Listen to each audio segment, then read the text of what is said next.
And we are streaming. Yes, we are streaming. The world is getting clownish. No need to feel so downish. Hey, that was my opening song to today's stream. Things are just silly, right? We just live in like a silly world full of silliness, and there's silly people and silly silliness. Long Defiant, how you doing? Like, once you sort of detach from the horror side of it, once you detach from like the abandonment side of it, the fact that our political class is just like completely letting go and just being like, okay, everybody just fend for yourselves. We're just going to do what we can to make as much money as we possibly can before this whole thing hits the wall. Like, you see how stupid it is, right? Richard, good to see you. Subscribe, baby. Boy, howdy. You got it. Boy, howdy indeed. Like, it's just silly. Like, sorry, how am I supposed to take this country seriously? How am I supposed to take this culture seriously while the president is running like a UFC event at the White House? Oh, come on, I had it. I had it right in front of me.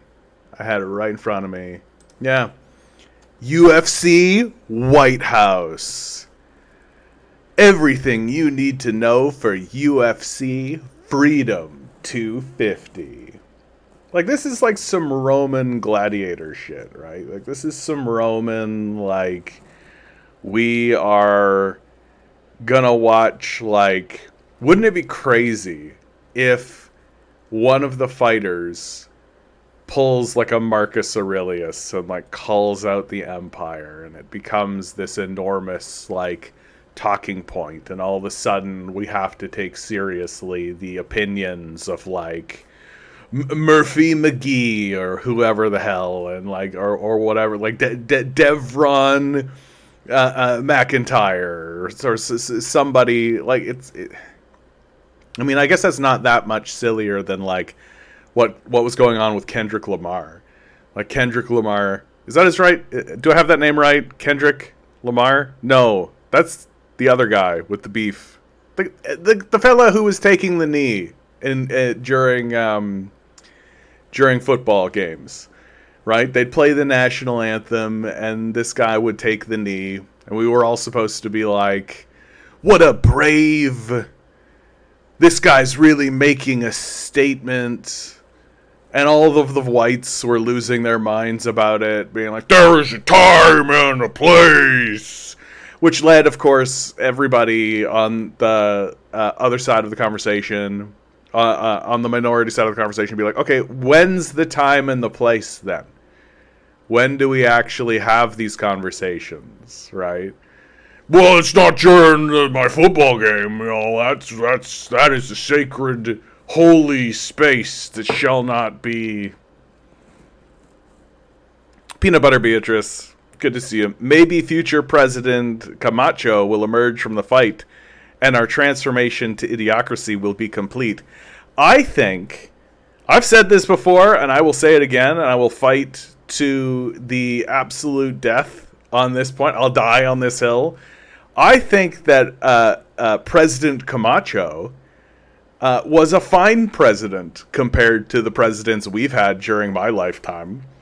President Camacho saw that there was a problem, right? Acknowledged that there was a serious problem that affected his people, that affected everybody, sought out, acknowledged that he did not know, he was not the expert, right? He understood that he couldn't solve the problem, and so he sought out the person he believed was an expert or had the capabilities and skills to solve the problem, and then the problem got solved. That whole chain that I just described there makes President Camacho a parody character who is supposed to be parodying presidents in our political system, that makes Camacho a better president than every sitting president that has ever taken the office in my lifetime. Oh, wow, they saw that there was a problem and they solved the problem. Amazing. I've never really seen a politician do that. Like, when has a politician in my lifetime ever even attempted to acknowledge that there was a problem and then done anything serious to solve it? Like, I've seen some politicians be like, oh, there's a problem, so we're going to pretend to try to solve it. There's a lot of that, like pandering, right? But I wouldn't describe anything I've ever seen as, like, genuine or serious. I've never seen a politician actually, like, do anything really, really serious to pick up the banner. And so this statement, this, like, that tells you how difficult it is now to satirize what's going on and to create a parody of what's happening in the world. Right? It's become so difficult to create a parody of the world that the parodies and the satires that we do actually end up being more intelligent or better somehow. Like, we're not even really able to grab hold of how it goes. Yeah, boy, Cotton, good to see you. Yeah, Long Defiant. Peter Thiel has fled to Argentina. Peter Thiel has fled to Argentina with his family, purchasing a $12 million mansion and enrolling his children in a local school. I guess the move to Israel plan wasn't working out. Yeah, I don't know why he'd want to move to a war zone. Fun news on that front. Apparently the United States military and the Israeli military is joining forces. They're merging to become a singular military force, which is, looks like Nazism on the rise to me. Looks like your country is becoming more and more Nazi-ish. Long Defiant goes, 250 years of war, colonialism, and genocide? Isn't that worth the celebration? And what better way to celebrate 250 years of war and genocide than with a fist fight on the White House lawn? Isn't that the best? Isn't that the best idea? Isn't it the best idea ever that we are going to absolutely disgrace the office? Like, this is a disgrace. Like, if you're one of these people who actually thinks that, like, the White House is a sacred space and it's an important institution in the body republic, it is where the culture reflects itself, like, then you should be absolutely disgraced with this. This is juvenile, childish. Like, it wasn't that long ago. Like, it really wasn't that long ago that there were politicians working to ban events like the UFC, working to ban mixed martial arts as a pursuit, right? And when that was happening, and when I was younger, I was of the opinion that, like, no, I think this is something that should, like, martial arts, right? Because I foolishly had the idea of martial arts as, like, a pursuit, as something someone does as a form of self-expression and strength, not just of body, but of will and mind and spirit. But this is just fighting as spectacle, right? This is the human cockfighting aspect of it writ large. This is the spectacle of it thrust to the highest possible degree. And the political merger, right? Like, if someone had have told me at the beginning of the UFC that Dana White was going to become one of the most politically influential and important people in the United States, I would not have taken that seriously at all. And now here he is building an arena on the White House lawn. Like, we're going to get shots, we're going to get pictures of people having fist fights in front of the Oval Office. And this is something, like, imagine if this was happening in China. Imagine if this was happening in Russia. Imagine, and pick any country you like. Any country you like. And just imagine that was happening there. What would we say about it? What do you think our news would have to say about a country that did this? Like, you can have your event. Like, you can have your martial arts event, right? Like, that's fine. I am actually, again, I'm of the mind that, like, martial arts is a pursuit worth having. But this is just spectacle for the sake of spectacle. This is clearly Donald Trump grabbing hold of something that he knows is popular, and perhaps that he himself personally enjoys, and attempting to connect his brand, his Trump brand, to it. Like, it's sad, it's pathetic, it's a denigration of the Oval Office. Like, let me decouple it from, like, the combat sports part of it, right? Like, if the president, let's say Barack Obama really loved, like, or let's say the next president of the United States, let's just make up a president, so it's just completely decoupled from anything. Like, in 20 years, there's a president, and that president just really, really loves go-karting. He's just a huge fan of go-karting. And like, he goes around, and anytime he goes to any city, he's like, hey, cool, where's the go-karting course? And he goes to the go-karting course, and like, there's just, like, video upon video upon video of him go-karting. If he were to put a go-kart on the White House lawn, anybody and everyone would be correct to say, this is inappropriate. It is inappropriate for you to take go-karts and put them on the lawn in front of the White House. and I feel like that's obvious. Like, there's an obvious reason. And that obvious reason, I guess, has to be stated, which is that the White House is a representation of the symbol of the spirit and the seriousness of the nation. It's not a theme park, right? You're not going there to be like, to cosplay as a leader, or to cosplay as a politician. You're going there because there's important things happening in your country that need to be seriously discussed.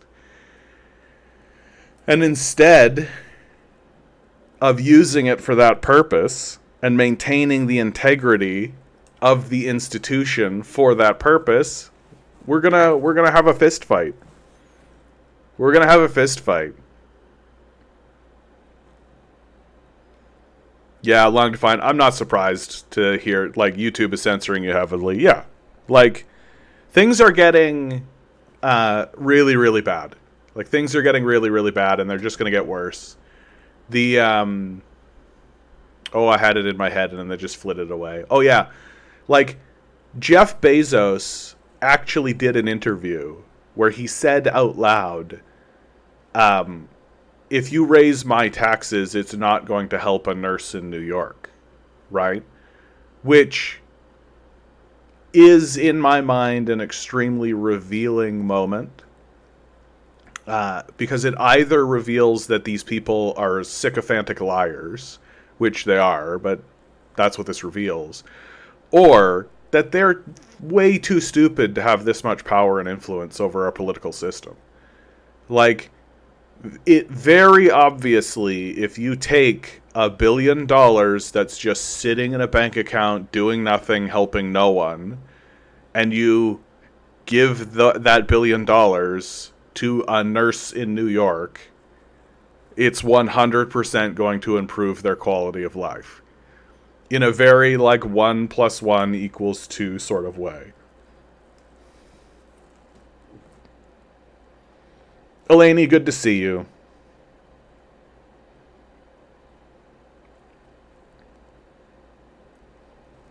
Elaney, what are you saying? Oh, you missed me? That's kind of you to say. Most countries are banning Israelis because the IDF has mandatory military service. Yeah, I mean, like, everybody should, like, Israel should be a pariah state at this point. The idea that we are not roundly denouncing Israel, and like, we should be blocking travel to Israel, from Israel. We should be sanctioning, boycotting, and divesting from Israel completely. We should do public denunciations of Israel. Israel should be considered like a pariah state. It should not be communicated with. Like, it should straight up be like that scene from Star Trek: The Next Generation where the Klingons like disavow one of their own, and they all just like throw on the thing and then turn their back ritualistically, and the shunning. Like, Israel should be completely shunned.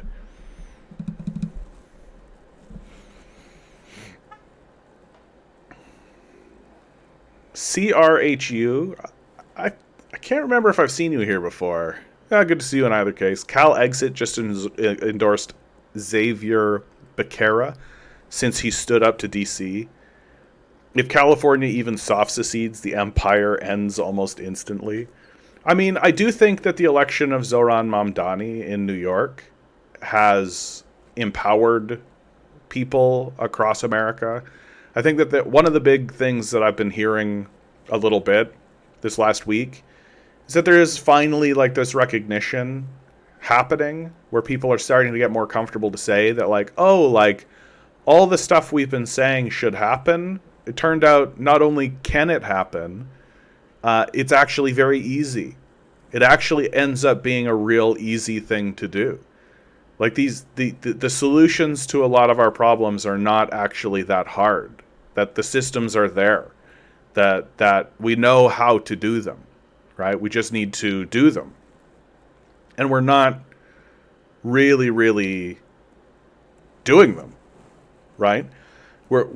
And the reason why we're not doing them is because a small handful of pedophilic psychopaths want to look at a bank account that has $100 billion instead of $90 billion. Like, it's the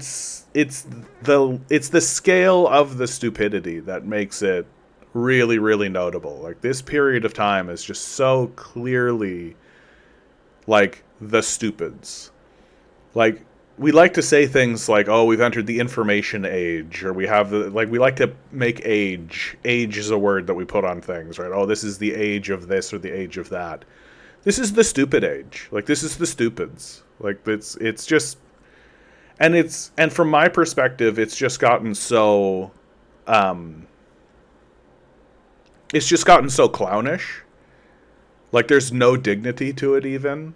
That the people who have power, the people who are striking at power, are so undignified and so incapable of covering their own incompetence and foolishness that it's not even an accusation to say that it's stupid. It's literally just like if Larry, Curly, and Moe were in the White House, you'd be like, yeah, that's stupid, all right.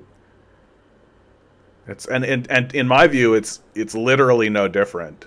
Like, I think the only real difference is that Larry, Curly, and Moe would be funny, right? Whereas these guys are just like tragically stupid and tragically unfunny. The clowns, like what did I say the other day to somebody? Because they were just sort of like shaking their head at the state of affairs, and I said, yeah, like, the president is a game show host who got into office because he was heavily endorsed by clowns. That's straight up what happened. That we are ruled by a game show host who has a compadre of clowns. Losers like Joe Rogan, idiots like Howard, like Andrew Schultz, just like the unfunny sellouts of comedy who decided to take the money and run, essentially. Commie Economist says, don't forget to like the stream comments. Yeah, like, share, subscribe as best you can. Do the things. Give me money. Send $1 my way. Reach into your heart. I'm sensing there's somebody out in the world today by the name Maribel. Maribel, I can see there's uncertainty in your heart. You're hearing the words and you're hearing the statements that resonate deeply in your soul. And I tell you, Maribeth, what you need to do is reach into your purse and pull out a single dollar bill and put it in an envelope and send it to the address below. And Jesus will bless your heart. Praise Jesus and praise you, Mary Beth.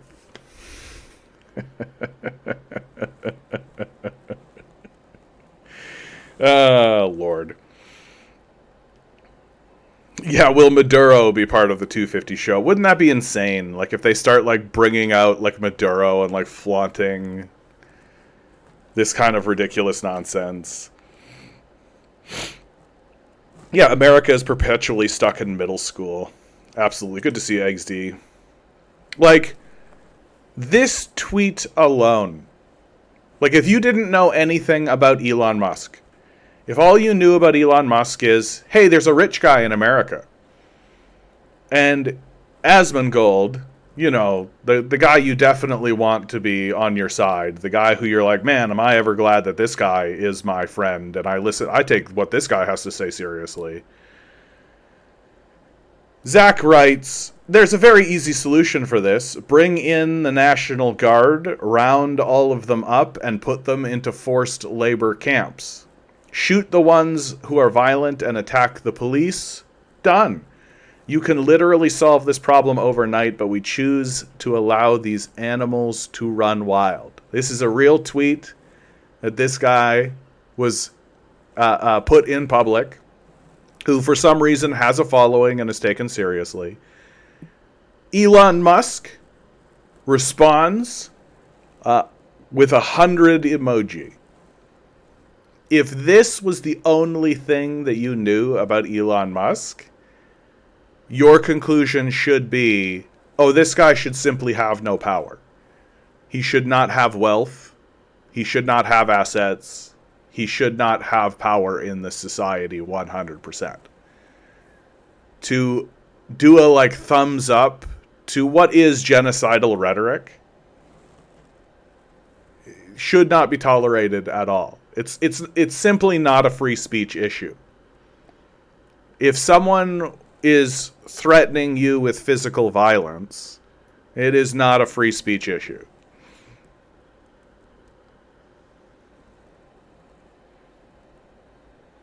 C.R. Hugh writes, even if breakaway countries are still capitalist, libertarian, theocracy, that still breaks the empire.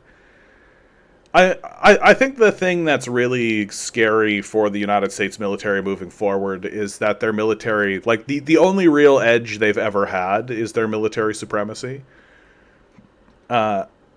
which they wield like a cudgel, and they're very stupid with, because we're in the age of stupidity, where there is no competence. Nobody is competent in any position anywhere. But that's the meritocracy of competence. So, you climb the meritocracy of competence. Right. Because who's defining what is or is not competence? Right. Anyway.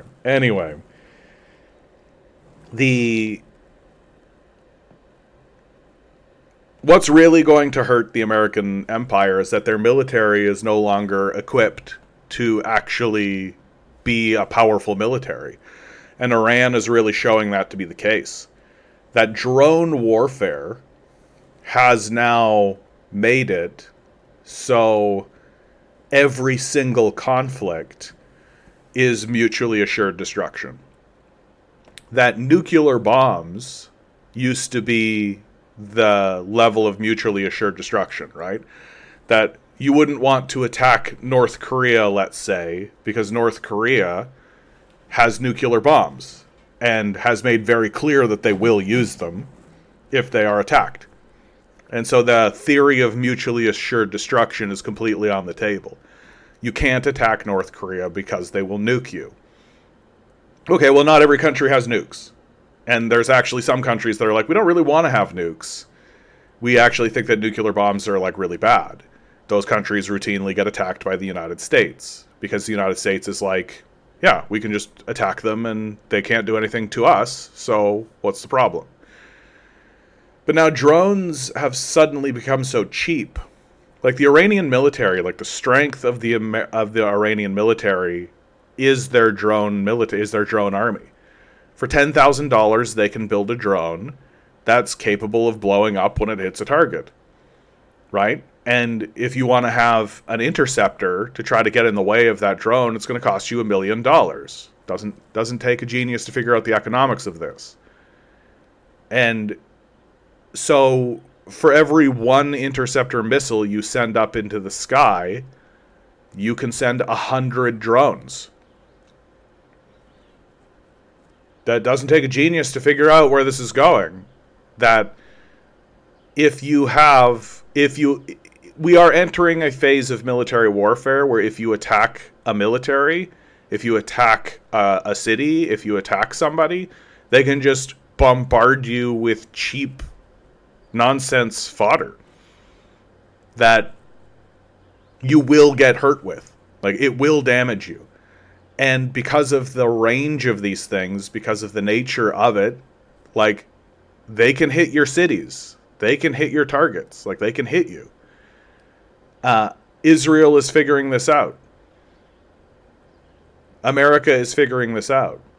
And what America has done for the last 40 years, 50 years, is heavily invested in, like, Top Gun warfare, right? Like fighter jets and aircraft carriers.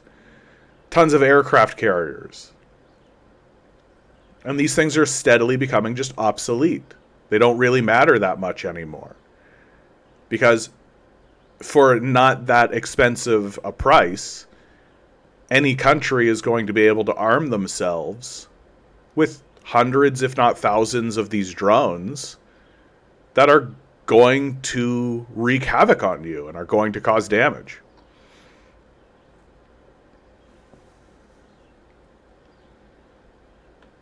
Congrats, Canada. We destroyed USA just by sending Elon, O'Leary, Peterson, Ryan Reynolds, and Drake. I mean, I would argue that Canada is actually in a really, really bad position right now. Like, if you wanted to turn this on Canada, like, CEO of Daily Bread Food Bank says they feed 1 in 10 Toronto residents. They recently released their poverty report card and gave Canada a D-, Ontario a D-. This is, to a rational country that would be led by competent people, a crisis. Like, that's a crisis of the highest order. No question to be had about it. We are led by complete incompetent losers. People who are so utterly detached from reality that they simply don't care about what's going on in the day-to-day life of not even just the average citizen, like any citizen in Canada. The disconnect has become so apparent.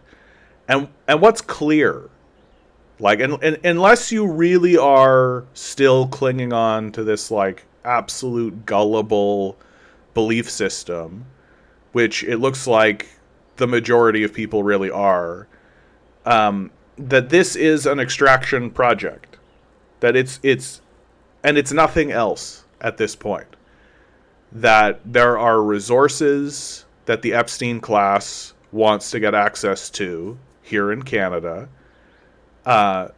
They want to extract those resources for themselves, and they don't care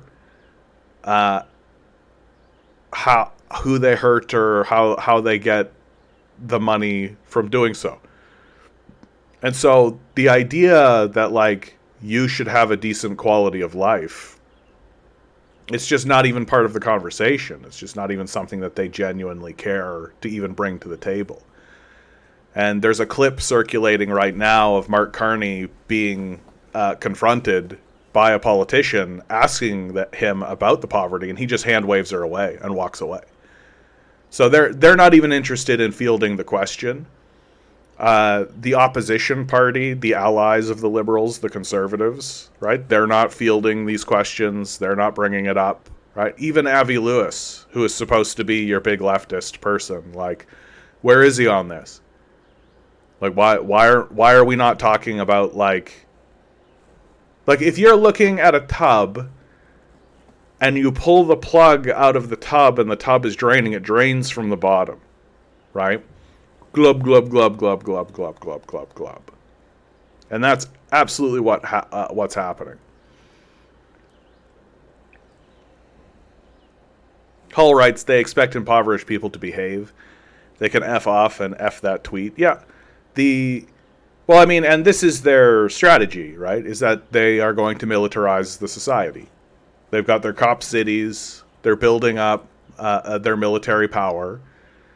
Mark Carney is militarizing Canada. There's this very clear, sharp move to the right to militarize the societies and to militarize ourselves, to militarize the police forces. I don't necessarily think that the police forces are keen on that here in Canada. Like, anytime I speak with police officers, it seems like the police officers are bought into the hyper individualism of the modern day kind of capitalist cult, but they're not keen on being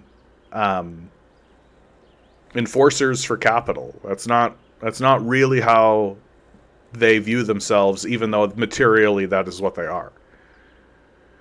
And so this militarization of the police force and this militarization of the society is ratcheting up and ramping up because they know that this is their view of how to deal with the poverty that they're creating.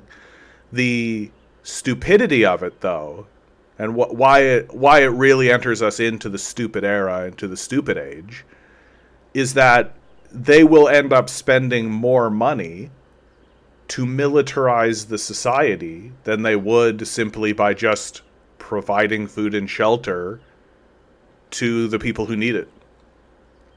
Like, that's how you know we've entered a truly stupid period of time. That we've run the experiments, we've run the tests, we've crunched the numbers. Every single institution, from the Parliamentary Budget Office to universities across Canada, throughout Europe, even countries like Ireland who are implementing things like basic income, right? The evidence shows you very, very plainly. I mean, the most famous one is Finland. Finland eradicates homelessness in its country. How did it do it? It's no mystery at all. They're very upfront about how they did it. They saw a homeless person and they said, hey, here's an empty home. We're going to put you in that empty home. Oh, that guy over there owns 15 houses. So we're going to take one away from him and we're going to give it to you to have. Just live in. And guess what happened? It eliminated homelessness. It turns out the best way to eliminate homelessness was to eliminate it. No mental gymnastics, no pyramid of incentivization, no ridiculous fascist / neoliberal economics. Just straight up like, oh, the problem is that you don't have a house. Here is a house. Into house you go.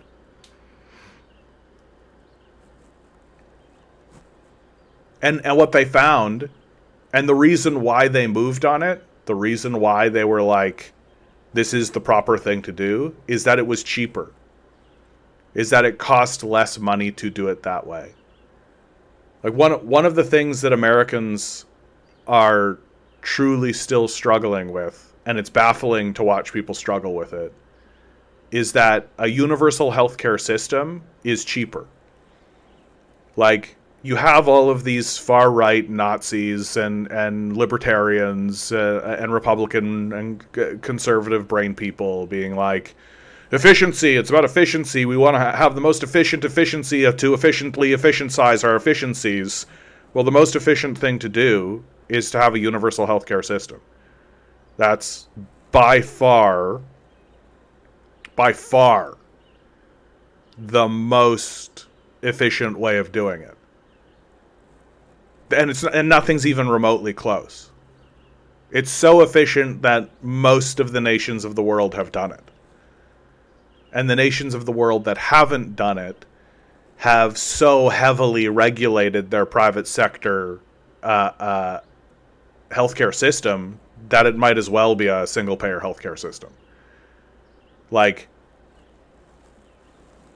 what are we doing here?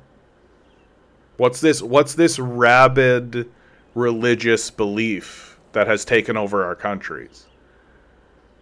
And here in Canada, it's just going to get, like, really, really, really, really, really comically, cartoonishly bad, because we don't really have a serious political system. We don't really have serious politicians. We're not really speaking seriously about these issues. And the people who are trying to speak seriously about it suddenly turn a corner when they start to gain power. And suddenly they're very Democrat or very liberal.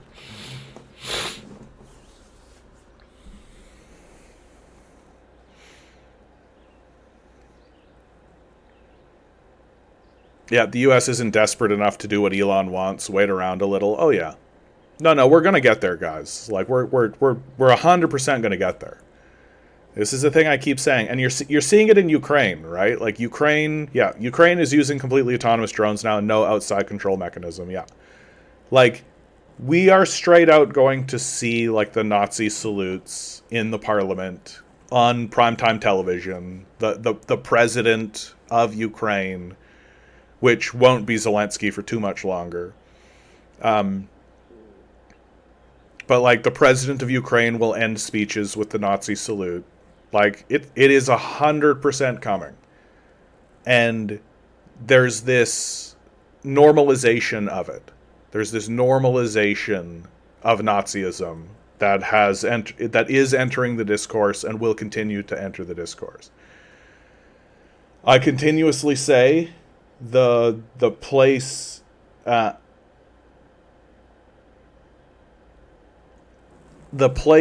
to really look to see the culture take this hard right Nazi pivot is in media like Warhammer.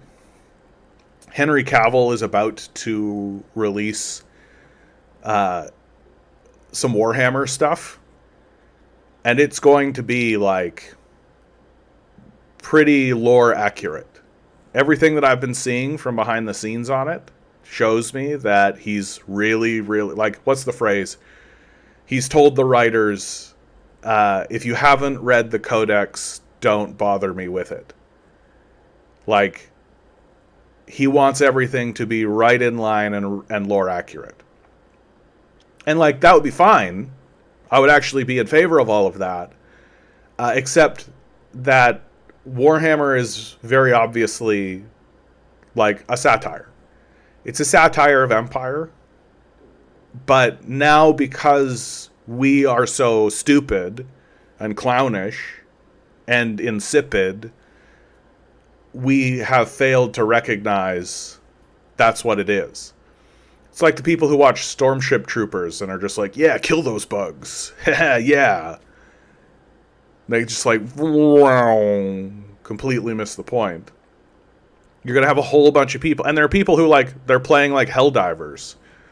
And they're just like, yeah, kill the bugs. Manage democracy. Absolutely. And Henry Cavill's Warhammer, I think, is going to be like an absolute centerpiece of Nazi promotion. It's going to be something that the far right Nazis, people like Elon Musk, the Trump supporters, the mega base, are absolutely going to grab a hold of and are going to uphold not as a satire, but as a virtue. That we are literally going to see like characters in this show or in this media who are Nazis, and we are all going to go, great, that's perfect. Yeah, let's go get those illegal aliens and eradicate them, right? And it's going to be done with impunity. Like, when I was growing up, I had Star Trek, and there was this idea of negotiation, diplomacy, of seeking understanding, not making assumptions about what it was you were looking at, and not interfering with what other cultures were doing internally based on some kind of rubric of your own culture. And that led to all kinds of interesting situations and interesting scenarios where we could take moral positions and defend those moral positions, where we could enter into conversations about the difficulties of our own ethos and things that we have to simply deal with in a world if we are going to have these principles. But they had principles and they defended them. Well, the new generation of sci-fi people are going to have Warhammer. And Warhammer is going to be shoot first, ask questions later. These are dirty Xenos. And it's going to teach an entire generation of kids that if you are a white supremacist, the way that these Warhammer guys are going to be, because that's who they are, they're space Nazis. Like, the Warhammer guys are space Nazis. Like, and there's no real question about that. Like, I remember there's this Warhammer game that came out, Space Marine or whatever it was. It was a third person, like, just kill a bunch of bugs kind of stuff, right? And this one fellow, there's this moment where this guy's like walking around, and one of the soldiers, one of the Space Marines, is giving a speech, and the other Space Marines are standing like in a row, in at attention, listening to the speech that this guy's giving. And the guy goes, "Hey, hold on a second," and he goes and he switches the language to German, and he watches the speech and as the guy is delivering it in German, and he's like, "Oh, okay." And it's just like, oh yeah, okay, these are space Nazis. Like, that's who these guys are, and that's what they're doing. And the entire ethos and the entire worldview is Nazism. It's racial purity, it's white supremacy, or at least human supremacy. It's a supremacist worldview. And the ethos, or the mindset, the worldview of Warhammer is that we are going out here to exterminate. And that is our primary objective, is extermination. And an entire generation of sci-fi kids are just going to completely buy into that. And are going to have a worldview of extermination. Canadians, Australians, Russians will enjoy the orcs. Yeah, our tech only works because we believe in it. Yeah, I mean, like, what? Like, that's a pretty big signal to you, right? That Warhammer was meant to be a silly sort of parody. Like, the orcs in the Warhammer universe are silly. They're silly. They were created as a bioweapon. First of all, like, no one would actually ever make these things, except the dumbest people ever, right? Because it's so obvious that you're going to lose control of this, right? But then you're like, okay, but this is a satire, and so obviously we're satirizing the types of people who get into this, like, permanent war mindset. And those types of people are, of course, going to make bioweapons. Like, We're currently making AI and robotics, and it's just like, yeah, we're going to lose control of this stuff, right? Like, we're not going to have control of this stuff. If it ever achieves the thing they believe it will set out to be, it's like, yeah, like we're literally building the infrastructure of our own demise.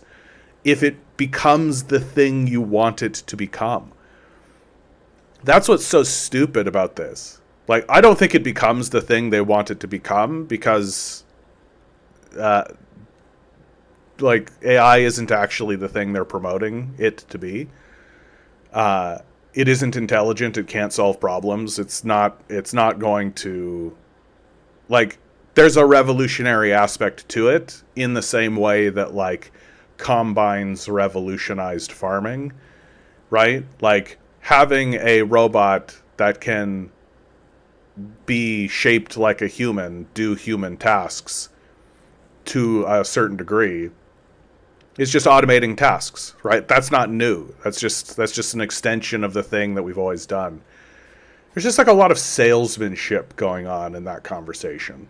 There's a lot of salesmanship happening in that conversation where, like, automating tasks is not a new thing. It's never been new. It's something we've always done. You can go back to like the 14th century and see people talking about task automation, right? Like, automating tasks is part of the human experience. It's something we have always done. It's something we will continue to do. And robotics as an extension of that automation is completely natural. Like, it's like when you start seeing a robot that's capable of like walking around, picking up a box and putting the box somewhere, it's like, yeah, that's just automation, baby. That's just kind of what it is. It's interesting that it's getting more specific. It's interesting that it's doing it, but it's getting like completely oversold. Like, and it's getting oversold to the point now where the people who are doing the selling are literally like, yeah, we can compete with God. Yeah, we could definitely compete with God. Dankly, good to see you over on Twitch.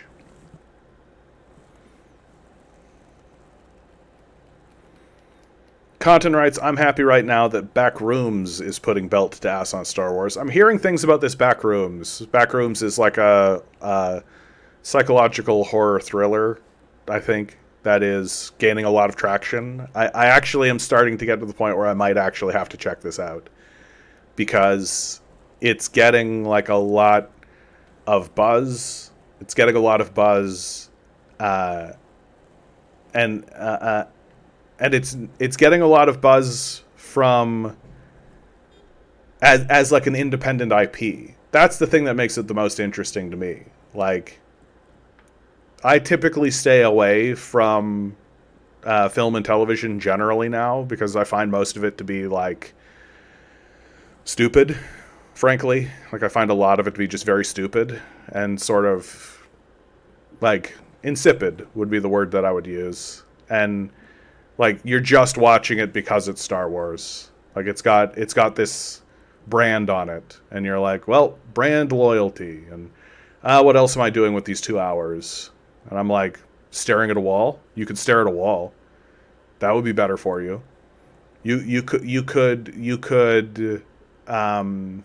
flip a coin 50 times and write down whether it was heads or tails and see if it is actually 50-50 probability. That would be a better use of your time. Like, a lot of this just like, shut your brain off, don't think too hard about it. Like, train yourself to be dumb. Like, intentionally stupefy yourself. And it sounds like Backrooms is not like that. Freestyle Skate writes, hey, the House just passed a resolution to pull troops out of Iran and stop the attacks. Yeah, we'll see about that. I don't know since when we've ever really believed the House has any power or does anything of merit or worthwhile. Like, I don't know why we're suddenly believing that the system works now.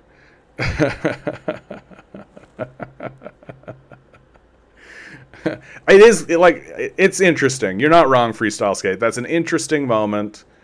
where like the House is finally being like, maybe doing this extremely stupid thing that's extremely stupid is extremely stupid, and we shouldn't do this extremely stupid thing. Maybe. Hall writes Backrooms is a meme. That's why it's popular. I think it comes from 4chan. And then Content writes, some are comparing Backrooms to David Lynch's work. Oh, that's interesting. That is interesting. Like, it's captured my attention, and so maybe I'll take a minute and take a look at it. I'm just so I'm just so used to cultural betrayal at this point. I'm so used to this culture just doing everything it can to ensure that even if it begins to say something interesting as a film, it just derails itself completely in order to protect the ownership class, in order to protect the interests of the people who are actually, like, the class that's actually funding this stuff. I'm just so used to that. And I get very skeptical of media that kind of comes out of nowhere and is suddenly very popular. I'm just like, like what kind of like ass backward dumbass bullshit am I supposed to just swallow whole and uncritically take in? And if I do take a look at it and start to like criticize it as if it's an art piece, right? As if it's something to be criticized, then people get upset with me. And they're just like, can't you just let people enjoy things? It's like, do you have any fucking idea who I am? What we're doing here? Like, just let people enjoy their stuff. It's like, yeah, but here's the problem with that idea, right? Just let people enjoy their stuff. Is that I have to interact with you. Like, that's the problem. Is that all of these guys that are just like, eating their slop and opening their brain and just pouring their slop into their brain, uncritically accepting like just Star Wars, now Star Trek, unfortunately, Marvel movie like Drek and your DC garbage. Like the people who would go see this He-Man movie that's in theaters right now and be like, He-Man, yeah, power of the universe, yeah, He-Man. Like, I have to deal with you. I have to actually talk to you in public. And guess what? That sucks. Because you're shitty people. Like, I'm sorry to say it. Like, I get criticized by people for saying that kind of stuff. It's like, oh, man, you're being a real asshole. And I gotta tell you, I'm kind of over it. Like, yeah, I bet you think I am. I bet the pigs think that the farmer is mean. Like, I bet that's true. Like, I bet that, like, while you're eating your goddamn slop, I'm over here, like, eating, like, a plate of vegetables that are properly made, and you're like, what's that garbage that guy's eating? Doesn't he know slop is the best? Sorry, I actually think art has a point and has value in the society and is actually of merit and worth discussion, right? Sorry, my bad. And like, we have this extreme literacy crisis happening in America, right? Hello, Bisky, how are you? Used Tracer, good to see you. There are still troops in Iraq. Didn't the House say they should pull out there? Yeah, who gives a shit? Right? Like, as if the House actually has any power. As if the United States military actually gives a shit what these guys say.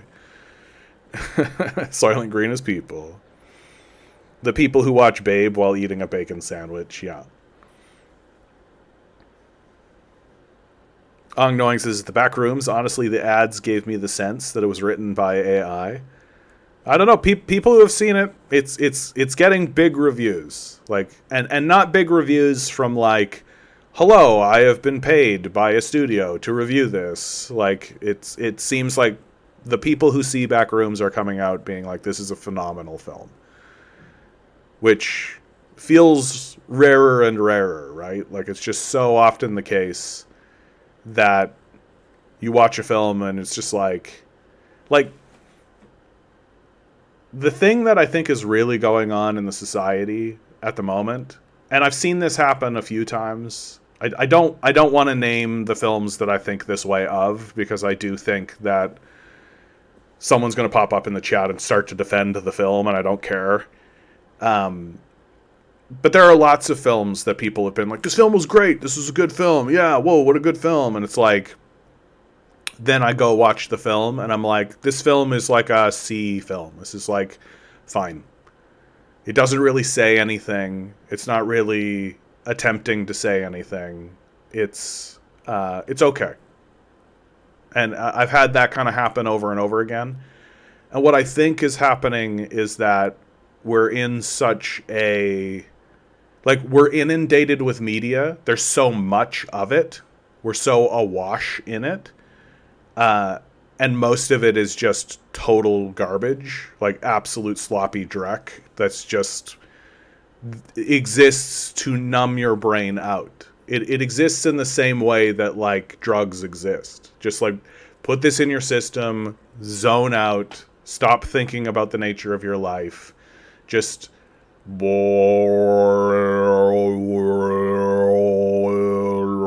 pretty colors, costumes.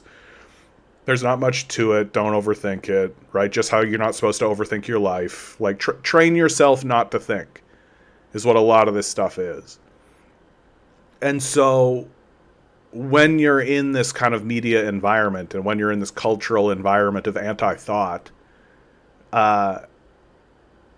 suddenly anything comes out that has any degree of thinking required. Like, any degree of thinking required. And people are like, whoa, that, like, if you were starving to death, and someone gave you a saltine cracker, you would think that that saltine cracker was the greatest thing you had ever eaten in your life. And then it wouldn't be until you had actually, like, been eating normal food again, and then somebody was like, have a saltine cracker, and you'd be like, eat it, and you'd be like, I mean, it's not terrible, it's not bad or anything, it's just a saltine cracker, right? And that's basically how I feel about our media system and our cultural system at the moment. That we're so used to garbage being the norm, that the bar is so ridiculously low, that anything that comes out that's like, oh wow, it wasn't just like a one that was presented to me. There was a one, and then there was another one, and then I had to add those two together to make two. Oh, it's the best experience. And then I, like, watch it. I'm like, 1 + 1 = 2. Yeah, scene 1, act 1. 1 + 1 = 2. Here it is. And it takes 2.5 hours to get to it. And I'm like, okay, 1 + 1 = 2. Great. And it's why I'm, like, out. Like, I'm out on so much of this stuff. Like, it's just so difficult. And I know that I've had people in my life who find this to be kind of exasperating, because it's really, really tough to get me to actually sit down and watch anything, because I would rather do pretty much anything else with my time. Like, I straight up, like, I'll just play a video game. Like, I'll just do, like, literally anything else with my time rather than watch this, like, the Mario stuff, right? The Mario Galaxy movie is just literally, like, thoughtless brain candy. And people will try to dismiss it by being like, oh, John, that's just for, like, kids. I'm like, oh, cool. So we're teaching our children to be stupid right from the beginning. Just be as stupid as you can right from the beginning. Don't need to actually think about it. Don't need to actually put any thought into it. Don't need to be presented with anything that's controversial, right? Don't need to be presented with anything that is culturally important, right? Don't need to actually struggle with anything. Don't need to actually have anything important even normalized. That's another part of it. Like, as I'm having this conversation, I'm thinking about the Fresh Prince of Bel-Air. Like, when I was growing up, like, the Fresh Prince of Bel-Air was just on TV, and I was too young and detached and, like, rural Manitoban to really understand, like, the cultural and racial importance of this show. and how normalized it had become to me to just be like, yeah, sure, there's like a black family living in Bel Air. What's the problem? Right? And it's not until later on and you get like your brain starts to actually form properly and you like look back on it that you're like, oh shit, yeah, like these guys are really taking swings at stuff and actually saying some really cool stuff.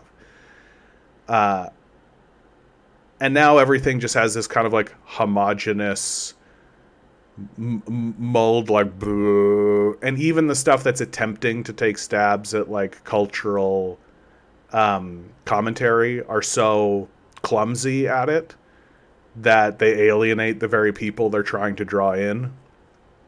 And there's a misunderstanding of what art is even supposed to be, and there's a misunderstanding of what we're supposed to be doing with art, to the degree now that like the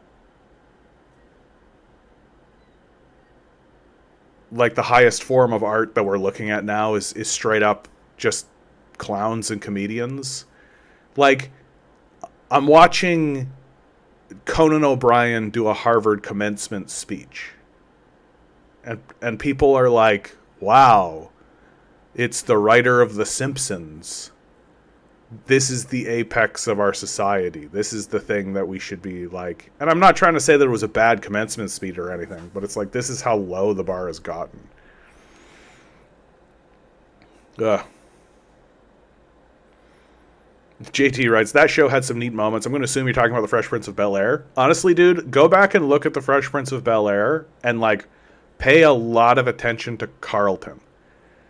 Carlton is actually, like, when I was, like, I'm a kid and I'm looking at Carlton and I'm just like, haha, what a silly kind of guy.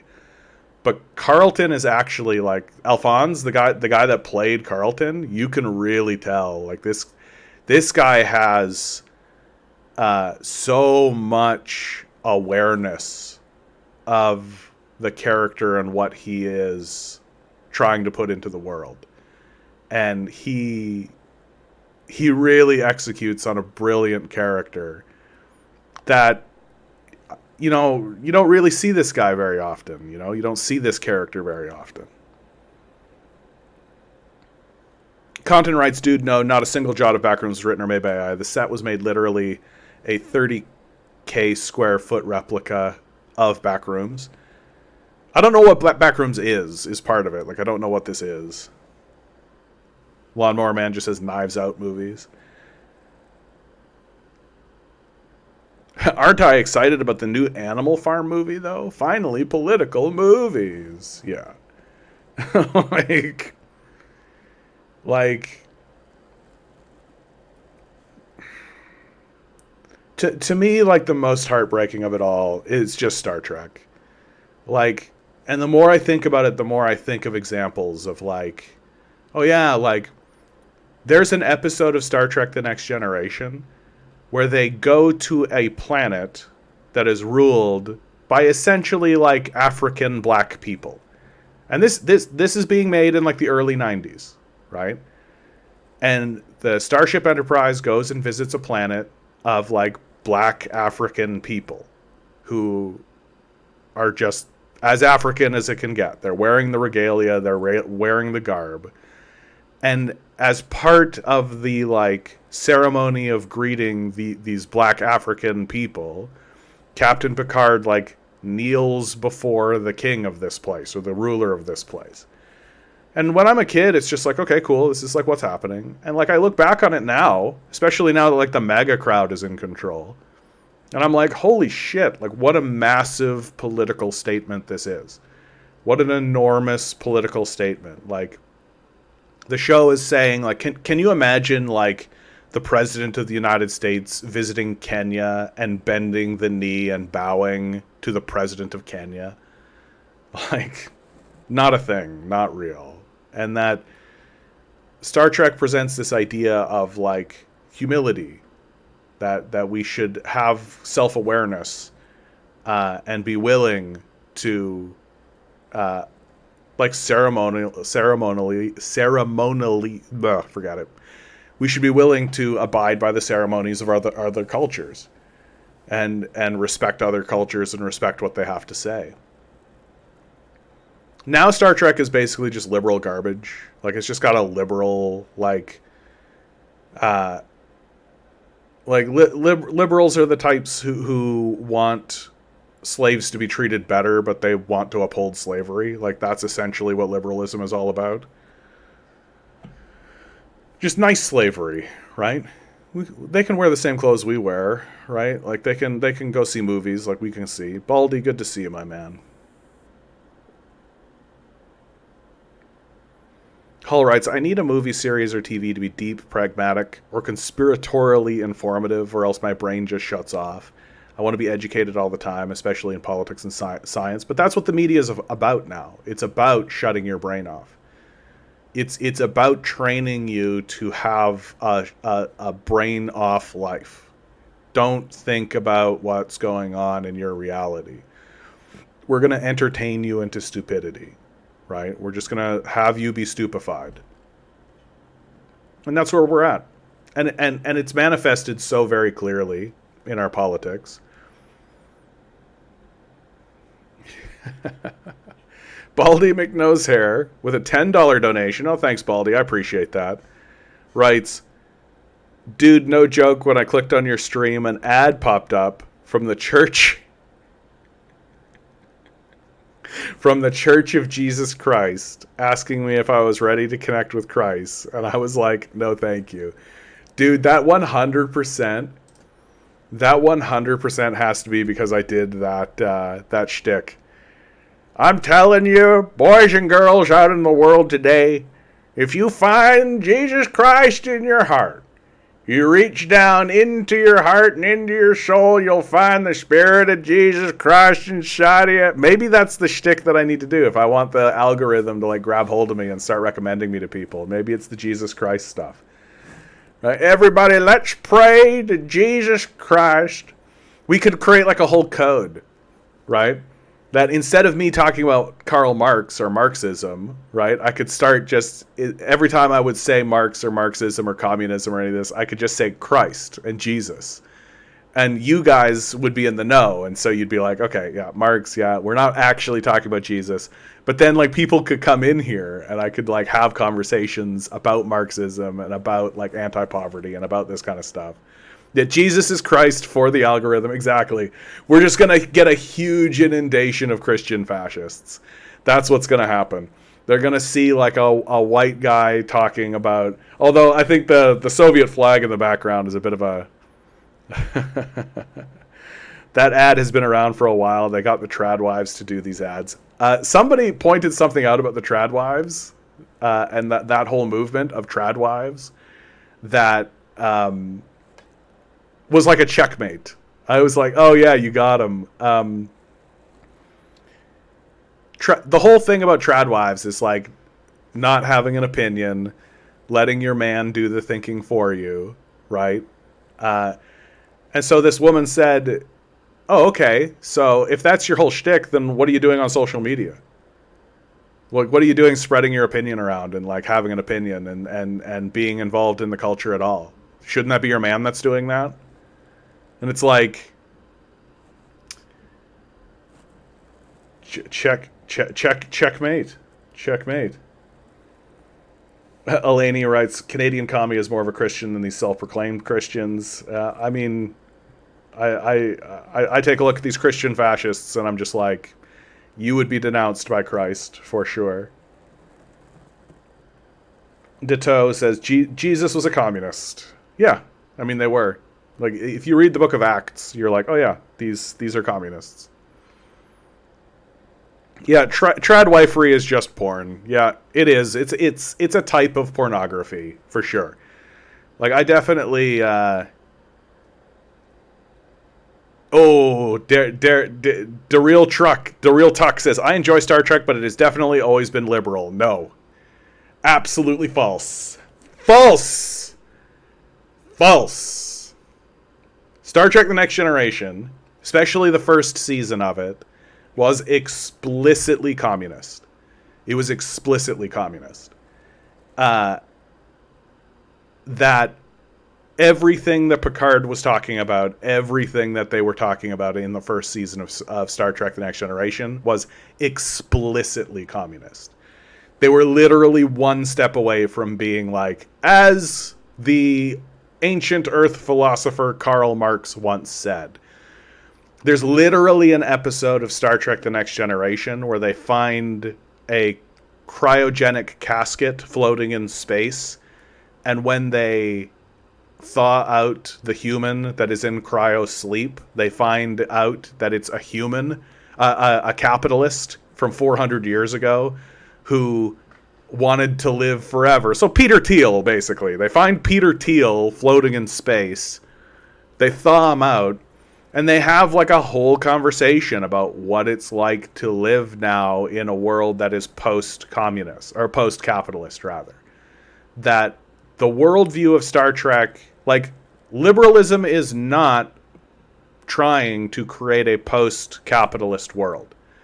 Liberalism is about reforming capitalism. Liberalism is about living with capitalism. That liberals will say things like capitalism is the best that we can do. That there is a acceptance of capitalism within the confine of liberalism. That liberals want to see a nice version of capitalism, right?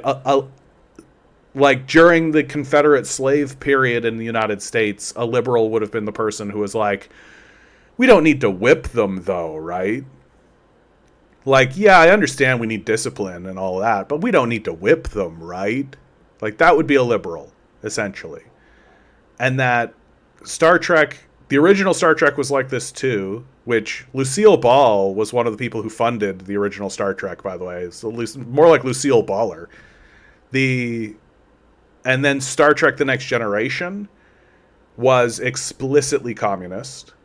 And then very steadily through time, it started to shed its communist perspective in favor of this more liberal perspective. That the way liberalism really snuck into Star Trek was through this capitalist realism worldview. That capitalism is the normal mode, is essentially the liberal worldview of capitalism. That no matter what you do, no matter how you are, no matter what decisions you as a society make, your society will eventually be pulled back to the central norm, and that central norm is always capitalism. And Star Trek has basically steadily... It started to creep in with Deep Space Nine a little bit. It wasn't quite a betrayal. I'm sorry. It wasn't a betrayal in Deep Space Nine because they were doing it in order to reflect upon that. That the capitalist elements, especially like through someone like Quark,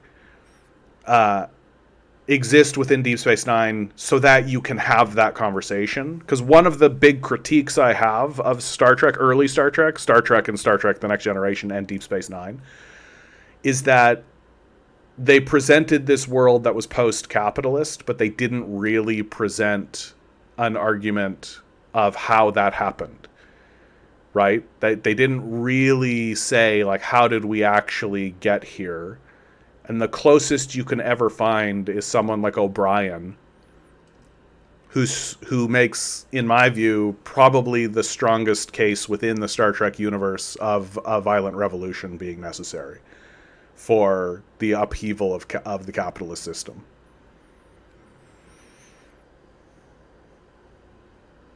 Yeah, you're not wrong about this. Kirk reads out the Constitution one episode, yeah. Picard is always talking about England. Yet the Federation is not imperialist. They are not controlled by a banking force attempting to expand itself for resource gains. Right? Like the Federation is not.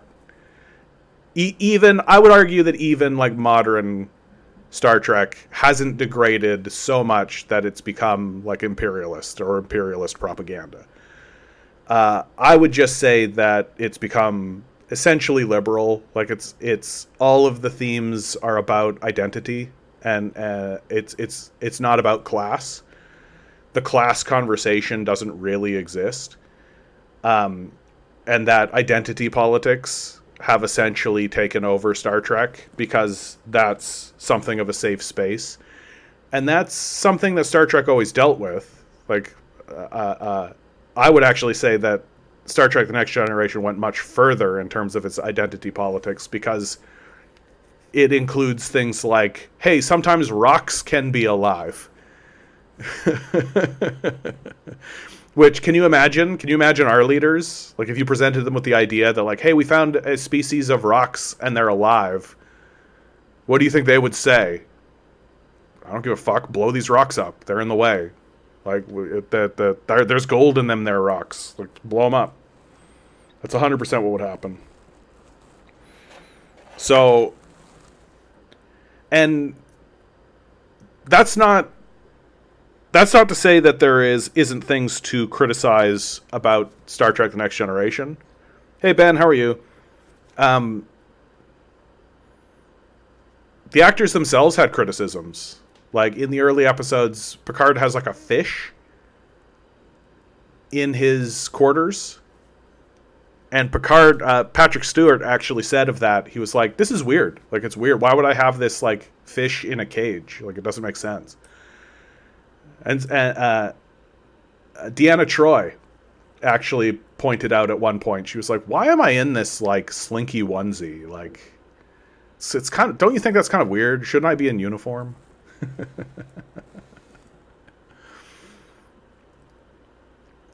That, and I mean, once you get into like Star Trek Enterprise, Star Trek Discovery, like, these are just hacky slop bullshit that the entire idea, the entire principle of the show is essentially tossed out the window completely. Yeah, TNG was in dire need of a psychologist on staff.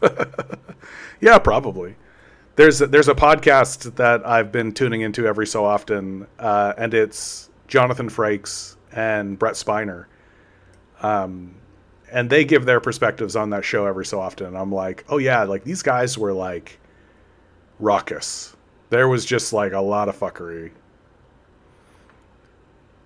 DeReal Tuck says, it's liberal in the sense that they continue all the traditions of liberalism. They still love America. Yes. I tend to agree with you on this front. Yeah.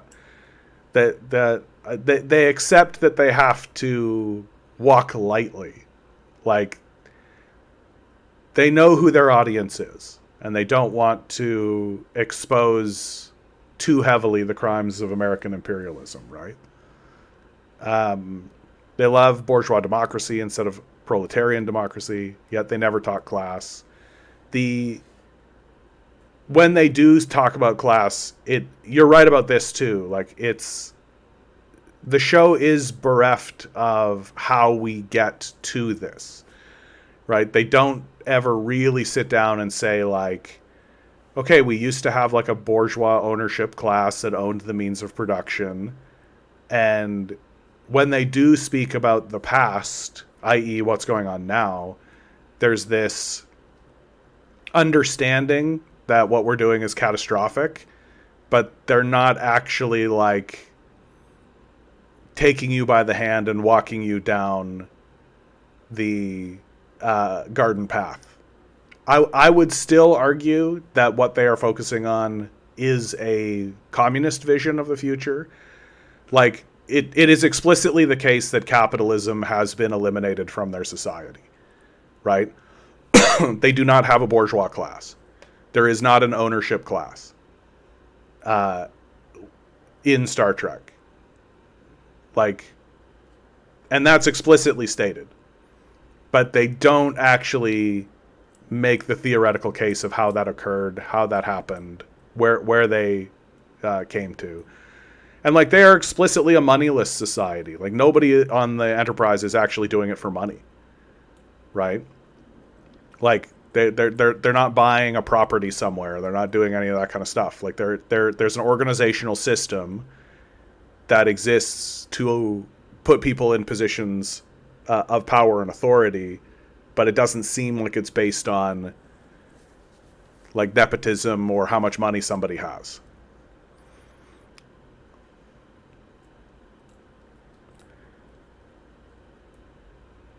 Another way it's weird to use a cultural thing from the 60s like Star Trek 70 years later. I mean, to me, what's interesting about Star Trek, and the reason why I think these conversations are interesting and important is like humans want to have moral and ethical conversations. We're desperate to have these conversations. We generate religion, right? We generate religion, and people aren't really comfortable with that idea. I know people are not comfortable with that idea, but in my view, it's absolutely the case that we generate religion. We are inherently religious. We're inherently religious creatures. But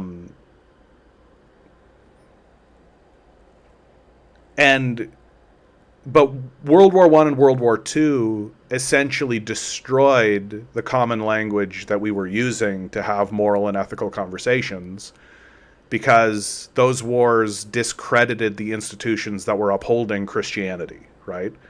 That post World War I and then post World War II, nobody gave a fuck what the Pope thought. Like, nobody gave two shits what this fucking Pope thought. And then we went through like the whole pedophilia scandal. And it's like and this was something that was actually observed and commented on by philosophers like Nietzsche, right? And Nietzsche's pretty wildly misunderstood by lots of people. But really, he's just a guy who's observing a culture that's abandoning Christianity, right? And for good reasons. Like, the papacy and the churches led us into the atrocity that is World War I. This capitalist conflict that simply didn't need to happen. And so people are abandoning ship on Christianity. And they need to replace... we, as people, need to replace Christianity with something else. And so we do. We do it with Star Trek. We do it with Marvel movies. We do it with Star Wars. We do it with lots of different things. And it's kind of a wild west at the moment, because there's no common agreement on what the story should be. Like, there's no institution upholding Star Wars, really, outside of the studio that's producing it, and they're just doing it for money. So they don't really understand why people are drawn to it in the first place. Baldy writes, it's funny that they want me to connect with Christ. At the same time, I was like, crud, they have the institutional wealth. Yeah. Like, it's the intersection of capital and wealth with religion that gets pretty interesting and fucky. Like, a lot of the reason why these properties have degraded and are losing their cultural cachet is because the people who own them and are making the new films don't understand why these things were popular in the first place, right? That there's a spectacle element, to be sure, but really at its foundational core, there is an ethical and moral discussion being had about the nature of our existence and the nature of our lives. And sometimes that ethical and moral conversation can really just be as simple as evil should be slain by good. Like, Conan the Barbarian is not sitting down and having like big ethical like conversations, and the statements that he himself makes are things like, to hear the lamentations of their women as I slay them, and like that kind of shit. But like, we fundamentally understand that Conan is on the path of righteousness and that he is fighting evil in the world, and so we root for him because we understand that. And the capitalist system and the Epstein class have worked very hard to try to infuse in the society this concept of moral relativism, because then they can get away with raping children, and people will be like, well, what is a child really? Like, and like, well, consent. What is consent? And to try to distill out of the consciousness of people that there is such a thing as an evil person who should be slain, right? That, like, there is such a thing as using righteous violence against someone who has earned it, right? And like a simple moral message like that, just a very simple, like, oh, this guy is good, this guy is evil, good beat evil, right?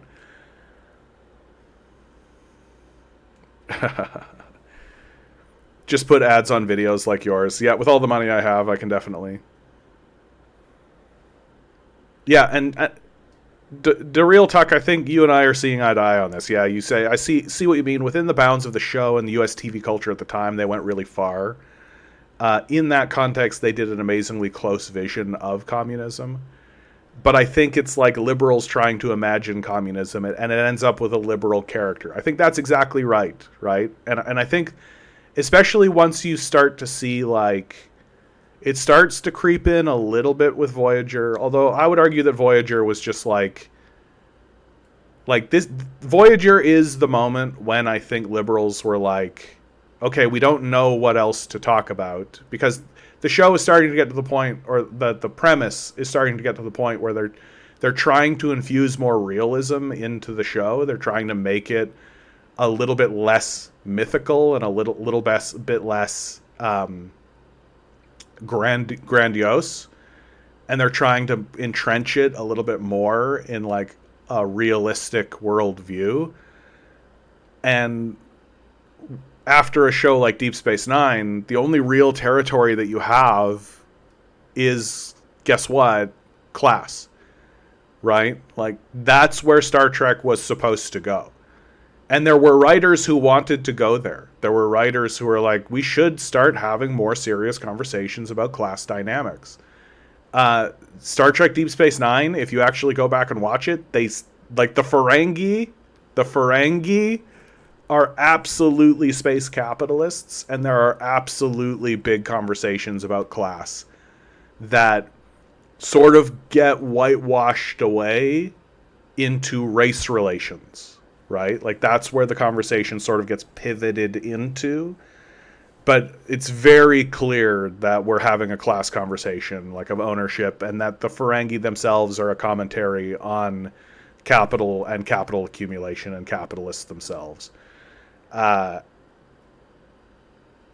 so the next kind of phase of Star Trek, if you should have looked at it from a artistic view, should have absolutely been class. Like, class is absolutely the territory that we should have started marching into, right? But the owners of the property and the owners of the networks and the CIA, aren't just going to allow the society to have a robust conversation about the nature of class within a media that it is itself producing. And and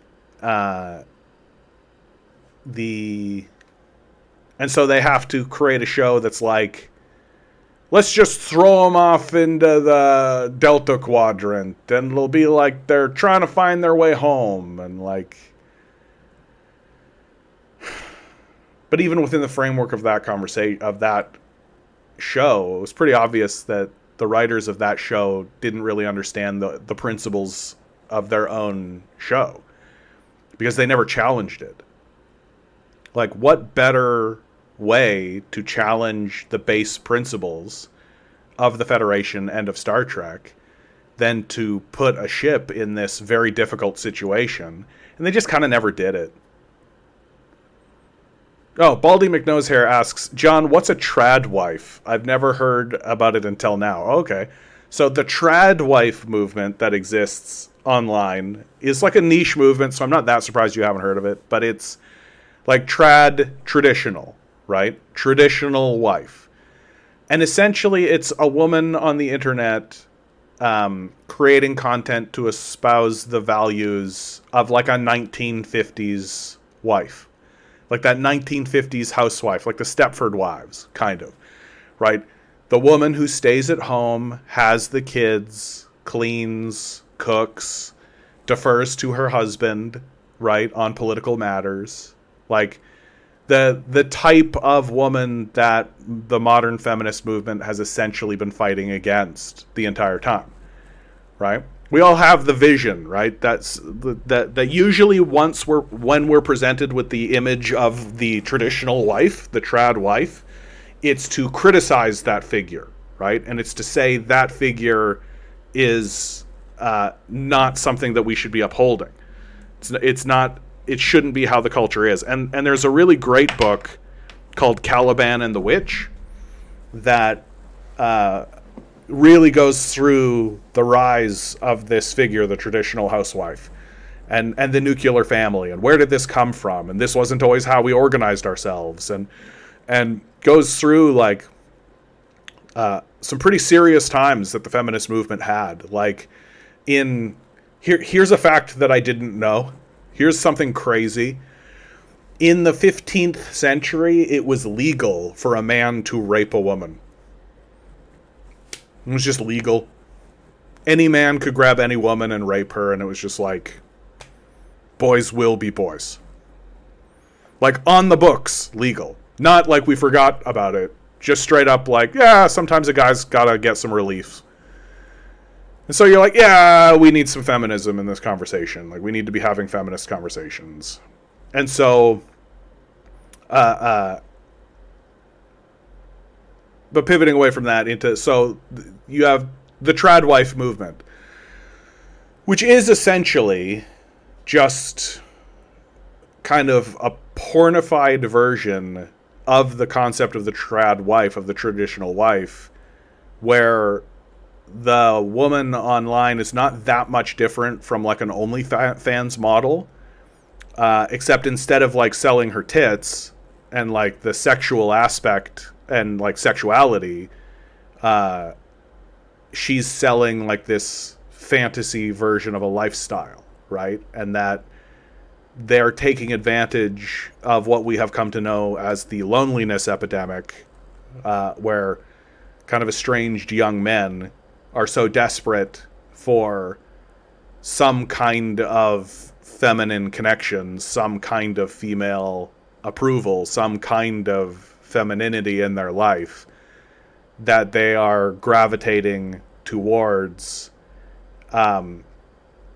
influencers and content creators who create content that appeal to their inherent and natural biases. Like, you think about like an Asmongold viewer, right? Like, you think about somebody who would actually spend time watching somebody like Asmongold and take the political views of Asmongold seriously. Well, what would the ideal woman be for this person, right? What would be who they are seeking out? And because they can't find that person, right? Because that person doesn't really exist, there are people who are selling them the idea. And give me money, and you can have like an image of that. And it's part of the stupefaction of the culture, right? That like we're willing to accept this alienation from each other to get, and we're given like this dopamine drip of a fantasy version of a character. And for some people, that fantasy character is like a big-titted bimbo, and for some it's it's like a fitness model, and for some it's a trad wife. Yeah, and like it's an anime waifu. Like, for some it's just like a cartoon character. Like there's this kind of sad evolutionary dead end that's happening to lots of people, where they're replacing actual like physical connection with a member of the opposite sex with sort of this like fantasy version of a person. And that's just kind of where we're at. And the trad wife is one of them. Yeah, trad wife blew up with the Wojak meme. Yeah, that's part of it too. But that gets a little deeper, and I don't care to discuss Wojak memes too deeply.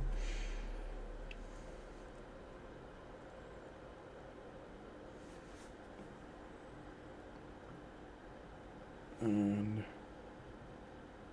oh, Molotov Cocktail has been saying quite a bit. Jesus in charge of a monarchical theology. What is evil and what is good? I mean, that's part of the conversation. Subjective means mind dependent. The atheists are the moral relativists who say morality is subjective. Well, morality is an ongoing conversation, right? Like we all discuss and decide what is or is not moral. And we can have serious conversations. Like what is the foundation of your moral thought? Molotov Cocktail said, no woman should be authorized to stay at home and raise her children. Society should just be totally different. Women should not have that choice. Precisely because if there is such a choice, too many women will make that one. Yeah, it's just sort of an odd thing to say. Yeah, so women should be able to choose, just not that. I mean, if I had the financial means to be able to support, like, a wife, I would. I absolutely would. Conservatives value tradition because that's what's been shown historically to work. Question mark over that one. Conservatives value tradition because it's what's been historically to work. Really? Like, the figure of the traditional wife is actually extremely new. The concept of the nuclear family is actually extremely new. It really hasn't been shown to historically work. Like, it's sort of this thing that has been forced upon us. Like, one of the things I think that always blows people away when we get into conversations about feminism and modern feminism is like women were not allowed to have bank accounts until the 1970s. Like, your grandma wasn't allowed to have a bank account. It's like, oh, okay. Like, there's no such thing as independence in a society that requires bank accounts if you're not allowed to have one. Like, can you imagine? Like, imagine what your life would be like if you didn't have a bank account. And so women are put into a position because they don't have access to the financial system, in a system that is financialized. They're forced into a situation where they have to kind of buddy up with a dude. It's a basic survival strategy, right? If it's not their husband, it's their father. And that's like a real thing that existed in North America for the longest time. And that's not tradition. Like, that's not a traditional thing, really. That the idea of the nuclear family being a traditional model of societal organization is itself a fantasy. That it's something that was forced into our society relatively new. It looks like Molotov Cocktail has left now that I've begun addressing them. Okay.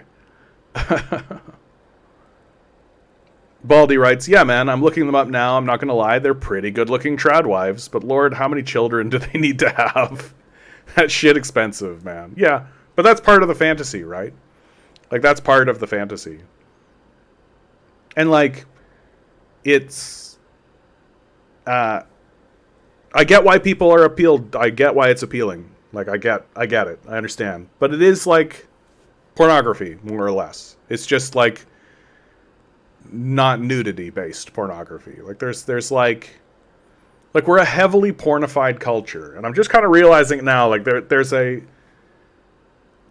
that's kind of what I'm talking about when I'm talking about, like, the slop element of our culture and the slop element of our media, right? Like, it's all pornography. Like, it's all just there to appeal to our most base instincts. That we're not trying to grow as a person. We're trying to celebrate our kind of piggishness.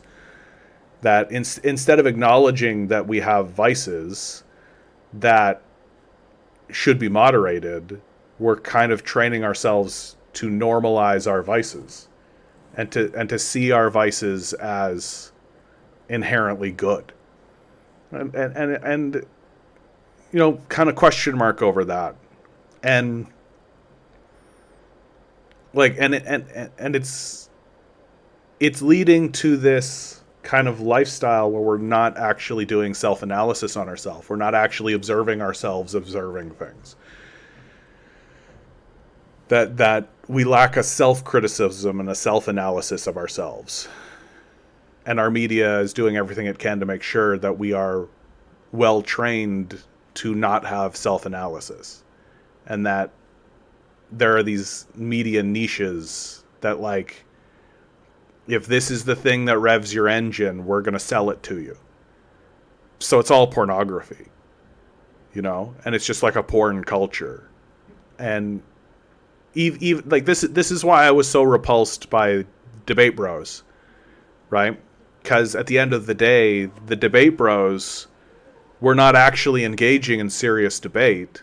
It was like a parody, pornified version of debate, right? It was like when you're in the shower and you're having that argument with the fake person, right? Or maybe you had an argument in the past and you're like, I should have said this, right? Like, so it's like this kind of pornified version of a debate. And that's really what the Debate Bros were presenting. And in a lot of ways, I think that's what, like, even our comedy has become and our art has become. It's like this very, like, self-ingratiating, masturbatorial,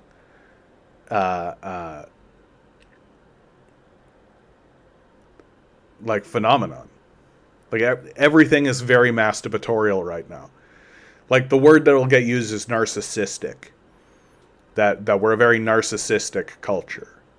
And so the art that's being produced by a culture that's in love with itself is primarily masturbatorial. Big surprise. Like, you're supposed to feel like you're the smartest person in the world when you're watching this stuff. As opposed to watching something that's going to kind of confront you with your own humanity and force you to humble yourself or be humble.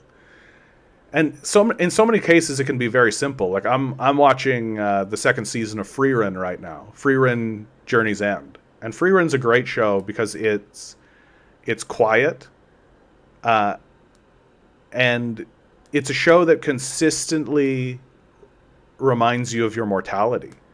And is consistently, like, putting you in this place. Like, it has its moments of, like, cool wonder and, like, interesting things like this. But then it routinely circles back around and reminds you, like, yeah, and we're doing this because we're going to die soon. Right? And that, like, the simplicity of existence and the simplicity of life. Like, one of the things I love about Freerun is that her goal is just to collect useless magic spells. Like, her goal isn't to slay the big demon. Her goal is literally, like, oh, I would like to find a spell that changes red apples to green apples. That's cool. Yeah, I'll go kill that mole creature that's plaguing this town over here. Which isn't really a threat to me because I'm fucking Freerun. But I'll go do that. So it's like a show that's like about killing time with an acknowledgement that, like, you are actually killing time. That's really what I love about it, and it's so understated and it's so simple in what it does, and it's such a beautiful show. I always recommend Freerun. I think that Freerun is like the absolute tippy top of at least anime.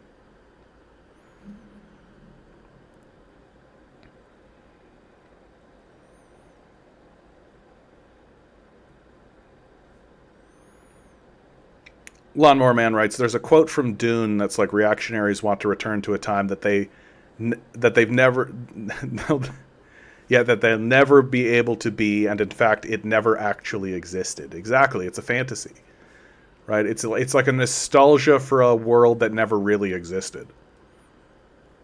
Not that Hubert wasn't kind of a smarmy, enlightened, centrist cultural appropriator. Yeah, I mean, all art is a product of its time. Like, you can go back and, like, watch Star Trek. Star Trek is a good example, right? The Klingons. Like, there's a lot of white Klingon. There's a lot of white actors playing Klingons, right? A lot of white actors playing Klingons. Sure, they're like a race of like black people. Like the Klingons are black. So they're not like racially black human people. But like a lot of white actors playing a lot of blackface going on Star Trek The Next Generation. Interesting that the race of black people are gigantic fighting warrior people who deal with issues of rage all the time. It's interesting. It's interesting, right? It's just, it's interesting. It's interesting that like the like the Ferengi, it's interesting that like every Ferengi is Jewish. Like it's interesting that every Ferengi actor is Jewish. Every single Ferengi actor is Jewish. Okay, all right. I mean, we're making choices. Like we're making choices. Okay, all right. So I just think that every you can always find criticism, especially the further back you go, right? Baldy writes, dude, anime is very guilty of that. If you watch an anime, you think the girl is 21, but she's actually 14. Yeah. Yoko from Gurren Lagann is an example of that. Oh, for sure. Dave writes, John, don't forget the OnlyFans phenomenon, too. Yeah. Well, I mean, to me, OnlyFans is just like... I mean, first of all, it's owned by a Zionist, so it makes sense that the Zionist would also be a pimp. But it is like prostitution has always existed. It's called the oldest profession, right? And you're never going to get rid of it. Like, as long as there is, like, capital incentive, as long as we have this connection where we need to be selling our labor in order to gain access to resources, prostitution will always exist, and OnlyFans is an extension of that. It's just super prevalent, and it intersects with, like, this new technology and this new media. Hull writes, I disagree, John. I think normalizing sex is good, but the way it's been presented is disingenuous thirst trapping without giving sexless men a solution. Yes, I think normalizing sex is good. Pornography isn't sex, right? And what we have normalized in this culture is not the normalization of sex, it's the normalization of pornography. And I think that normalization of pornography is having a negative impact on human relations, basically. And that, like, it's interesting to create a distinction between sex and pornography, right? Like that, because they are different. They're not the same thing. And what we're normalizing, and like, we inherently know and understand that sex has to exist in our society. It's literally how we are born, right? Like, if you see a pregnant woman and you're having a conversation about their pregnancy, you are fundamentally having a conversation about the fact that she had sex, right? Like, that's just part of it. And of course, if you're a decent person, you're not going to like leer, you're not going to pornography it, right? And this is sort of the complaint I think that a lot of modern women are having, is that they want to be like free to be sexual creatures, and they want to be sexual beings that exist in the world and have their sexuality acknowledged, but they don't want to be pornography, right? And that it's difficult for people, I think, to see the difference between those two things, because, like, isn't pornography just like filming sex? But there is an inherent difference there. There is some, and I think that a big part of it is the intersection of sex with capital, right? That for people who produce pornography, for many of them, it's like a job, right? It's just a job. It's just how they make their money. And that, would they actually be doing this if not for the fact that they were kind of fighting for their survival? And this is the method that they are choosing to engage in the fight.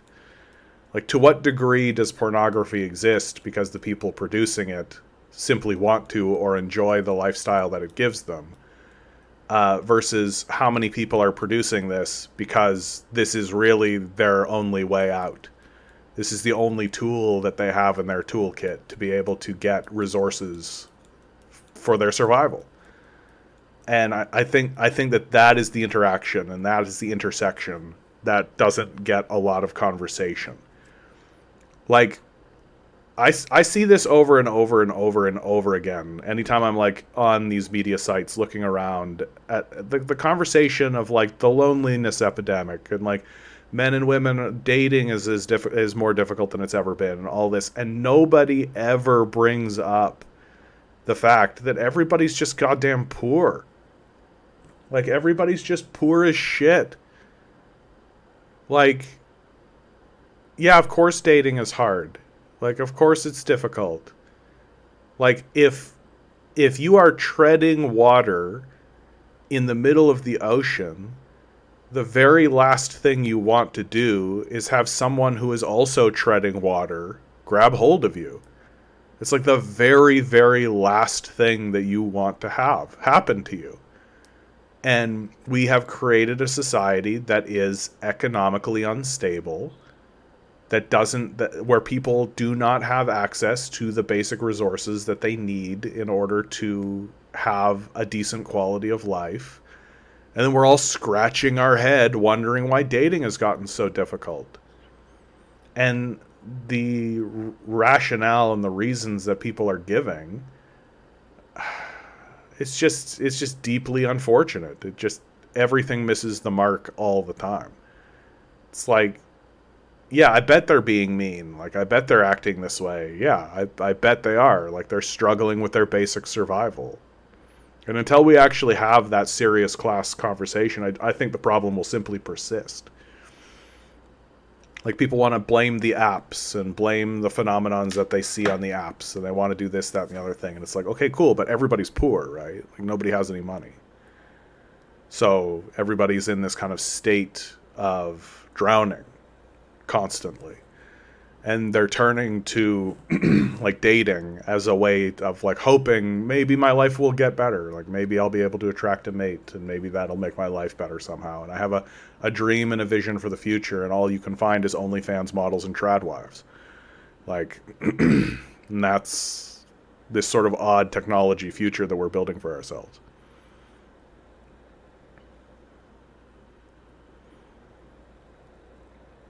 Ong says, loved the first few episodes of Free Run, but then the usual annoying anime tropes started creeping in. I stopped watching during the tournament arc. Yeah, I respect that criticism of Free Run. I tend to agree with you that anime usually, like, Free Run I think would have been really a perfect work of art as like a 6-episode run. I think that it would have been absolutely perfectly stated at about 6 episodes. But just like everything, right? Like, we've got to make more of this because it's making money. Like, this is actually happening to me right now with Rick and Morty.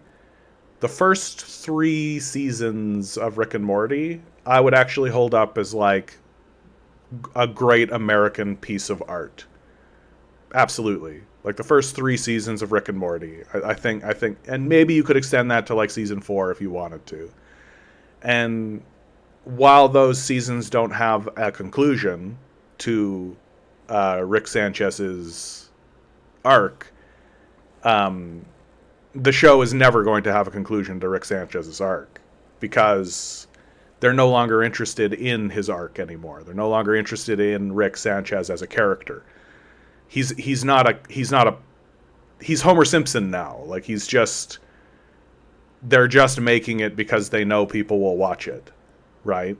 Like, we're selling cheeseburgers over here. We got to sell ad space. So let's get another season of Rick and Morty. And it doesn't matter if it's bullshit nonsense. And like, what's really interesting is that it's very clear that the creator of the show is no longer really involved in it. And has sort of let go of the reins of it and is just kind of allowing it to exist now. And you can tell that's the case because, like, in the early days of Rick and Morty, they had an episode where they made fun of the idea of having, like, a Star Wars-esque style spectacle kind of character-driven thing. And now that's basically all they're doing, is just having these absurd ridiculous galactic level. And I think it's because like like our society is a stupefied culture, and so we're creating stupid artists, and the stupid artists don't really have anything to say anymore because they haven't really done any serious investigation of anything. And so when they get into a writing room for a show that has, in many cases, made interesting statements about the nature of our existence and the nature of reality, all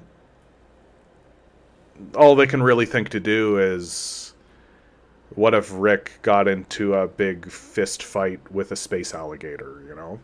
And it's not really delivering anymore. And when shows start to get like that, and I tend to agree with you with Freerun, like when like the tournament was fun, but like unnecessary. And so stepping out from that, you really didn't miss much. Like in terms of like the storytelling aspect of it. But for me, it was mainly momentum. And you're right. I think your criticism is right. I wonder if Frankenstein has yikes in it. Most sex in media is spectacle, not about exploring or making sense of sex. Anora was actually a neat film that explored sex work. The topic of even compatible, amazing people just being unable to connect would be good for a movie story. I mean, it's pretty telling that there's no romances being made. And the romances that are being made are just like schlocky Hallmark movies that are genuinely like inhuman and terrible. Like when I watch a Hallmark movie, I find Hallmark movies to be like the most dystopian, disturbing, like Stepford Wife thing that you can watch. That the only thing more horrifying than a Hallmark movie are the people who enjoy them. Like, I cannot imagine being a person who was like, oh, I can't wait for this new Hallmark movie to come out. Who's actually like spending time with this?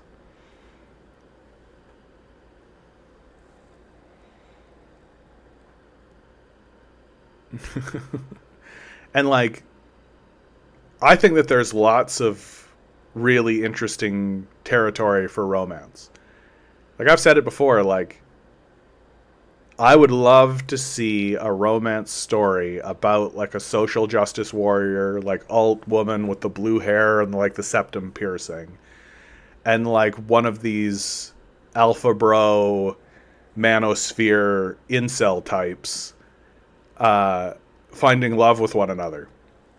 That would be a phenomenal challenge, a phenomenal film that I think would that would gain a lot of traction. I think if you actually were honest about the characters and you were honest about telling the story, and your goal wasn't to try to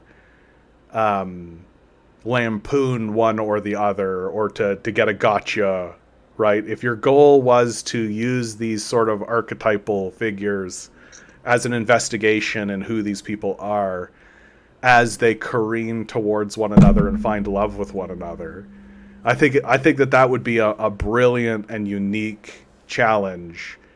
But we're not seeing romance being made. Like, what's the romance that's being made? Like, I can think of great romance movies that were made, like When Harry Met Sally. When Harry Met Sally is like one of the great romances. The Princess Bride is a romance, right? Like they're oh, I'm blanking on that name, but you do have like it really used to be the case that like your action adventure films were like also romances, and there was like this concept of romance that existed in art. And now that romance is basically gone. And if the man and the woman in your film hook up at some point, it's so forced and it's so bereft and distilled of anything. You don't really understand why they're getting together. Even there isn't even any tension. And I feel like we're due, you know, like we're due for like a really, really good romance film. And the territory that should be explored would be the manosphere and the social justice warrior finding love with one another. I think that that would make for a really interesting film. But the problem, of course, with a film like that is that the very people, it would alienate both the manosphere and the social justice warriors, right? Like, it would alienate both of them. And so who's your audience? Content writes, there's another indie horror movie making waves about romance, but about possessiveness, called Obsession. I don't know if I like it. Yeah. Harold and Maude was great. Lovers in a Dangerous Time. Actually, No Time for Love, Bruce Cockburn. Yeah, like, you can learn a lot about the culture based on the media that you watch, or that the media it's consuming. And what is it interested in spending? Like, time is the only real resource you have. It's the only real resource that matters to you. Like, money is not really, like, money is this man-made thing that's been jammed in to kind of wedge between your time and things. But your attention is your most valuable commodity. Your time is your most valuable commodity. In Obsession, the guy makes the wish to make the girl fall in love with him and only him, and the magic possesses her to love him against her will. And, like, okay, but yeah. Creepy. Creepy. Big consent red flag right there. Big consent red flag. Obsession, it seems interesting. It's apparently another film by a YouTuber. Like,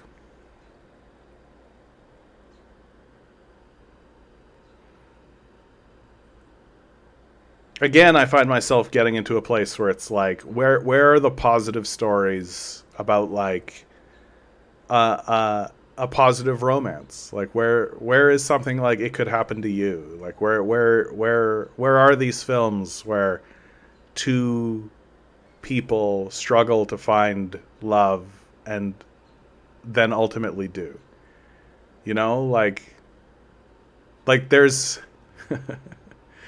there's this story that's, like, unfolding online that I am in love with, which is Sean Evans of Hot Ones fame. If you're not familiar with Hot Ones, he runs an interview show where, as he interviews people, they eat progressively hotter and hotter hot wings. And I really love this show and love the concept of this show because it reveals something about the person eating the wings. Like, you're in pain. You're watching somebody as they go through something where they're experiencing suffering. And the interviewer is also eating the wings. So by the time they get up to, like, the 9th or the 10th wing, they are both in this kind of state of, like, suffering. And because Sean Evans is, like, he does it every time and he goes through the experience every single time, and his questions are so poignant and he's so super well researched and he's such a friendly person. Like, you can't help but love this guy for the thing that he's doing. But it like, I have had times where I've watched somebody who I was kind of interested in go on to Hot Ones, and the way that they handled themselves while they were going through this kind of suffering that they were experiencing, it made me like them less. or they react, like, in a sissy kind of a way, like Weird Al. Weird Al went on to Hot Wings, and God bless Weird Al. He took the tiniest, littlest, itsy bitsiest bite of the 10th wing, and you could tell he was just like, oh, he was not having he was, like, smiling and trying to put on a brave face, but he was suffering. And I love Weird Al. I think Weird Al is one of the great, like, American artists. And the whole time I was like, come on, Al. You can do that. But, like, what did I expect? Like, what did I expect of you, Weird Al? Like, I expect you to, like... But he did it. He did it. But then there are people who won't do it. Right? They don't make it to the 10th wing. And those people, I'm just like, boo, Ricky Gervais. Boo, Ricky Gervais doesn't eat the 10th wing. Boo. Boo. Anyway, Sean Evans. And he's interviewed so many people. And then one day he is being interviewed on another show. And someone asks him, hey, who is your, have you ever had like a crush? Have you ever interviewed anybody and had like a little crush on them? And he says, yeah. I had like a little crush on Keke Palmer. And if you don't know who I know less about Keke Palmer than I do Sean Evans, but Keke Palmer is a black musical actress. She's in like the comedy scene. She's just one of these actresses who's like around and always doing something. She's very lively and effervescent, very lovely actress. And so Keke Palmer goes back on Hot Ones. She brings up this comment that Sean Evans made. And then at the end of the show, she suggests that the two of them share like a little kiss on the show. And they do. And then the show ends. And I'm like sitting there being like, squee, they're in love. And literally like 6 months goes by. And absolutely nothing. No word. Every so often I'm like looking on the internet being like, did they fall in love? Are they having the babies? What's happening to them? And it's like nothing. And so I'm like, oh. But then just last week, Keke Palmer has her own podcast, and her guest was Sean Evans.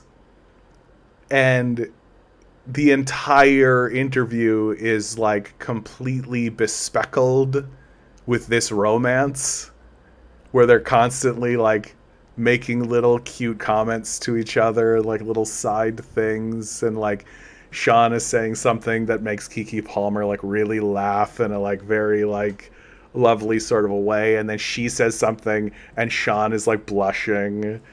And what they have like a little Twister thing where they do some Twister together, but Keke Palmer's mother is there. And so the whole thing is just like, so you're like watching just the sweetest, most innocent little romance kind of blossom right in front of your eyes, and you're just like, oh, and it's so nice. Like, we're living in this environment where, like, I'm not rooting for any of this. You understand? Like, the political environment that we are in, I'm not rooting for anything. I don't give a shit about your stupid sports teams. I don't care about your politician. I don't care. Like, this whole thing is coming off the rails. We are collapsing. We are crashing. Right? And so in the midst of this absolute apocalypse that we are all collectively experiencing, it's just really nice to be able to root for something. It's really nice to be able to just look at two people who, within the context of this very strange situation they find themselves in, the entertainment industry, seem to be actually building like a romance. There's actually like a relationship that on the one hand I know is somewhat curated and somewhat manufactured. Like, I'm not an idiot that the both of them are clearly thinking about how does this affect my stock. They even talk about that openly on the show. Like, how does this affect your stock? But at the same time, like, there's just a very human element to what's going on, and the humanity of watching two people kind of interact with one another in this very romantic way in like public. And so there's this duality to what they're doing where they know they have to maintain like a public persona, but that's interacting with who they are as real people. And it's just kind of nice to root for someone, to just say, like, a big problem that I have with a lot of this media, we've been talking a lot about media this time, is that I don't really find myself rooting for any of these people. I don't really find myself getting behind any of these people. I don't really find myself giving a shit about the stupid, dumb bullshit that they're going on about. And, like, making a show about stupid, dumb bullshit will never beat the stupid, dumb bullshit that exists in reality. Like, the stupid, dumb bullshit that's happening on the news is way more interesting than the stupid, dumb bullshit that some Nepo baby nephew is coming up with. Like,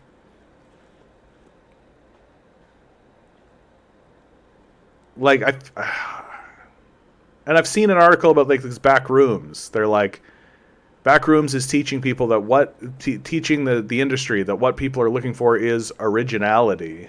It's like, I think what people want is honesty. Like, the millennials are turning 40. We're feeling our bones creak. We feel ourselves slowing down. We feel ourselves getting older. We see our parents getting older. We're coming to terms with the fact that they are going to die soon. We're coming to the reality that we have entered our middle age and we are broke as shit.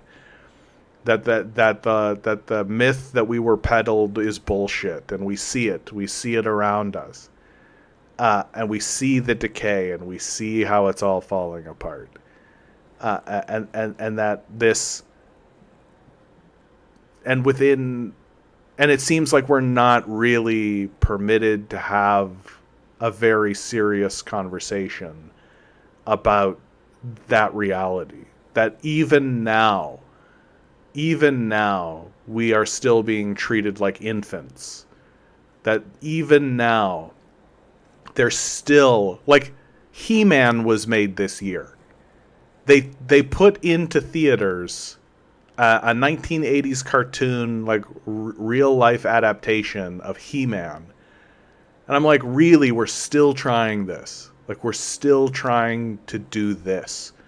Where we're taking any 80s property that we can and throw it in front of the millennials and be like, remember your childhood?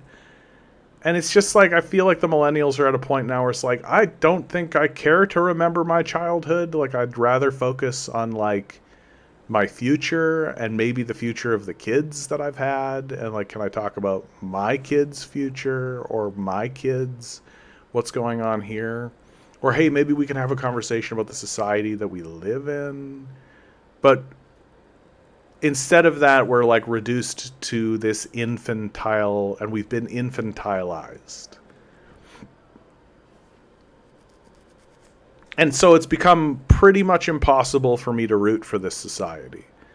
It's become pretty much impossible for me to be like, yeah, hooray. Like, this very condescending, patriarchal, pedantic society that insists that, well, if you're not getting on, there must be something wrong with you, right? That constantly cuts everything, that constantly undercuts everything, that constantly destroys everything that you're trying to do. That just when you're getting your feet underneath you, that's when you're going to get laid off. Just when you graduate from the program, that's when they're going to cut funding. Like, that's been my entire life's experience, right? JT writes, this stream is the most positive part of my whole week.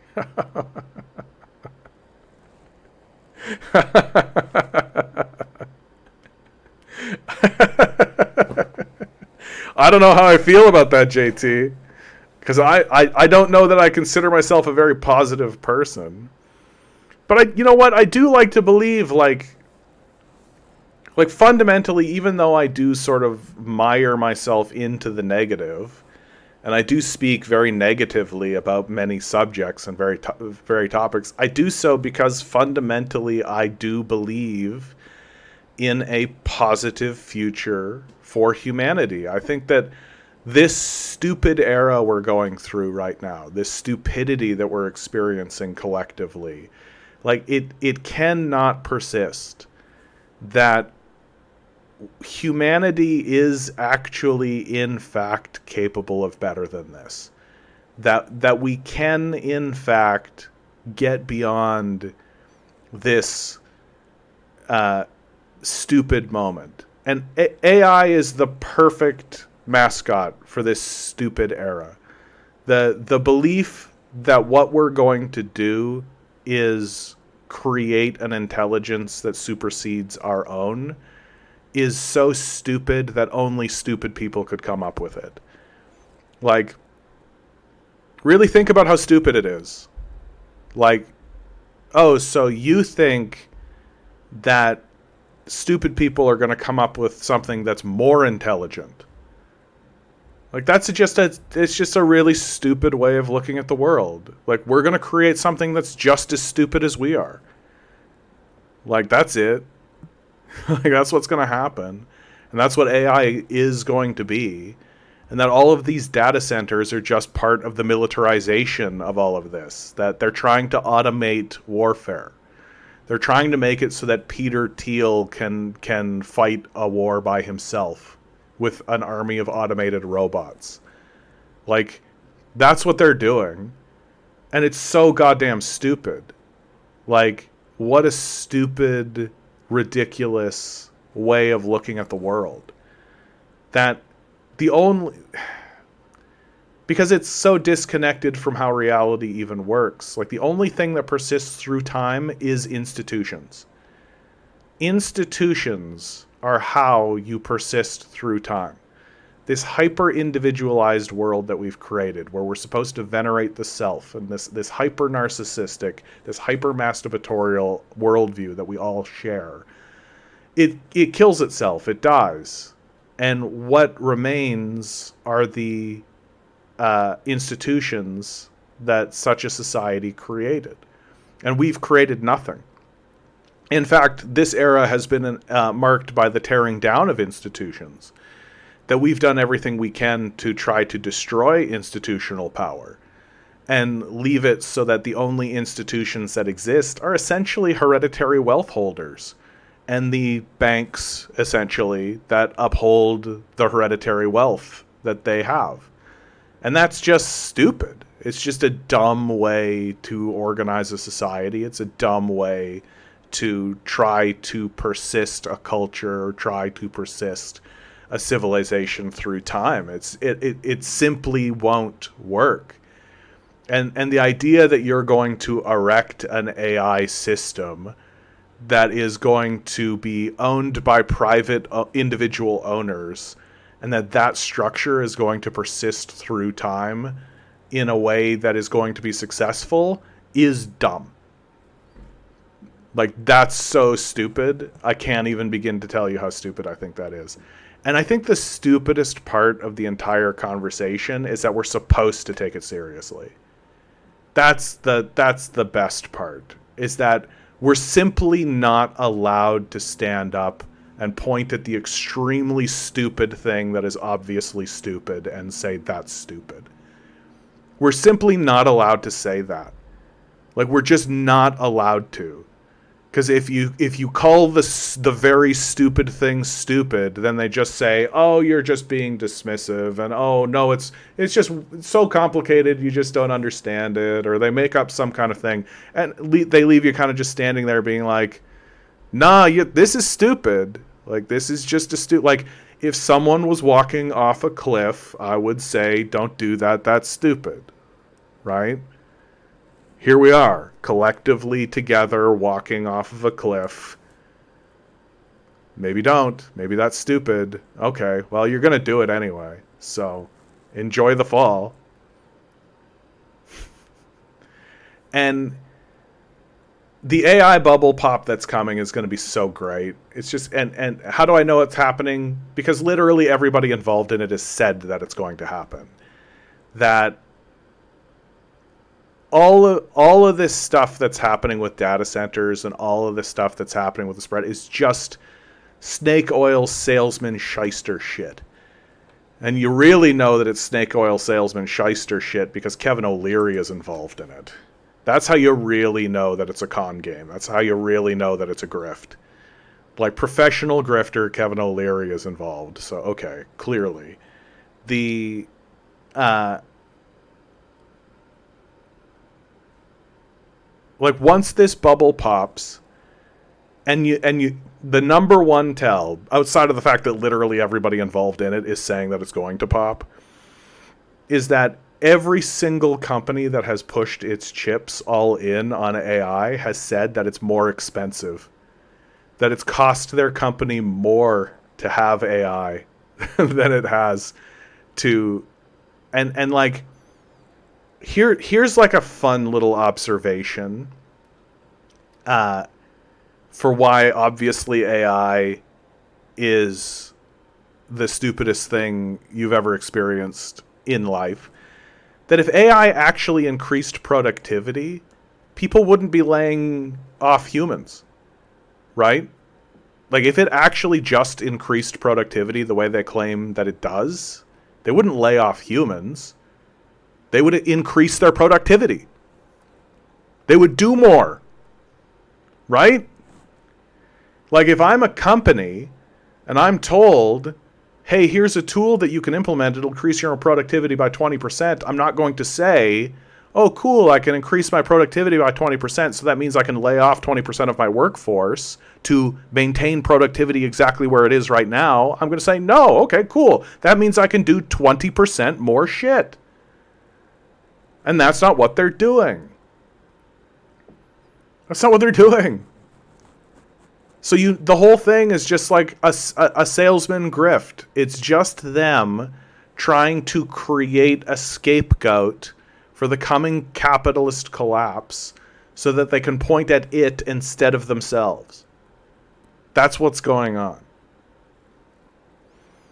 The real talk, yeah, they will try to print their way out of the coming crisis and then reward the people who caused it, just like 2008. Yeah, no, it'll be very similar. It'll have a very similar vibe because this is a process of extraction followed by abandonment now. This isn't about trying to create a concrete society. This isn't about trying to create lasting institutions. This isn't about you. It's not about trying to create community. It's not even about trying to create a nation, right? It's not even about trying to uphold the idea of the United States or Canada or any of this kind of stuff. It's literally a group of con men shoveling as much gold into their bags as they can possibly shovel, and then the moment the whole thing collapses underneath their feet, they'll grab hold of the rope at the end of the helicopter and fly off to their compound in Argentina.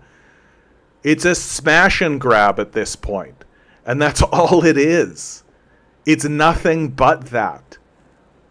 And you can either sit there with your head in your hand and despair over it.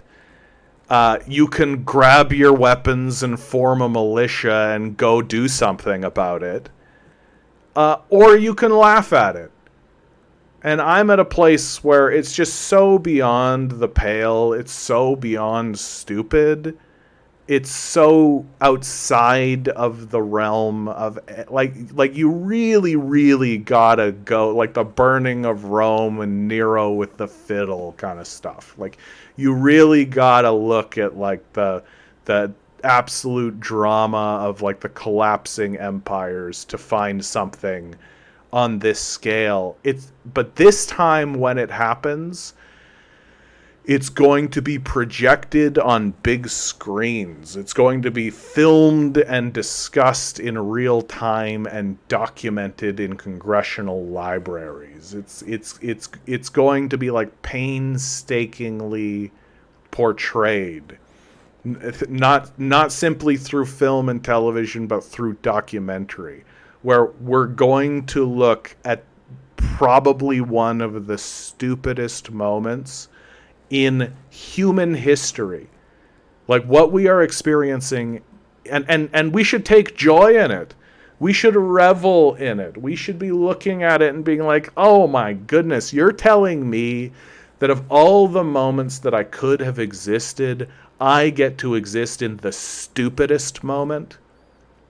Because, like, there have been worse moments. There have been more vicious moments. There have been more cruel moments, for sure. For sure. This moment is special in that it is so goddamn stupid. Because there's literally no reason for any of this to be happening. We have all the resources that anybody could ever want. We have all the housing to house all of the people, and we're crying about a supply shortage. We're literally throwing food in the garbage bin at a rate that we haven't thrown food in the garbage like this in human history. And we're saying that we can't afford to lower the prices. Like, anytime, and like the fact that we're calling it an affordability crisis has got to be the most adorable shit. It's not an affordability crisis, it's a capitalist crisis. The capitalists are creating a false scarcity because that's how they make more money.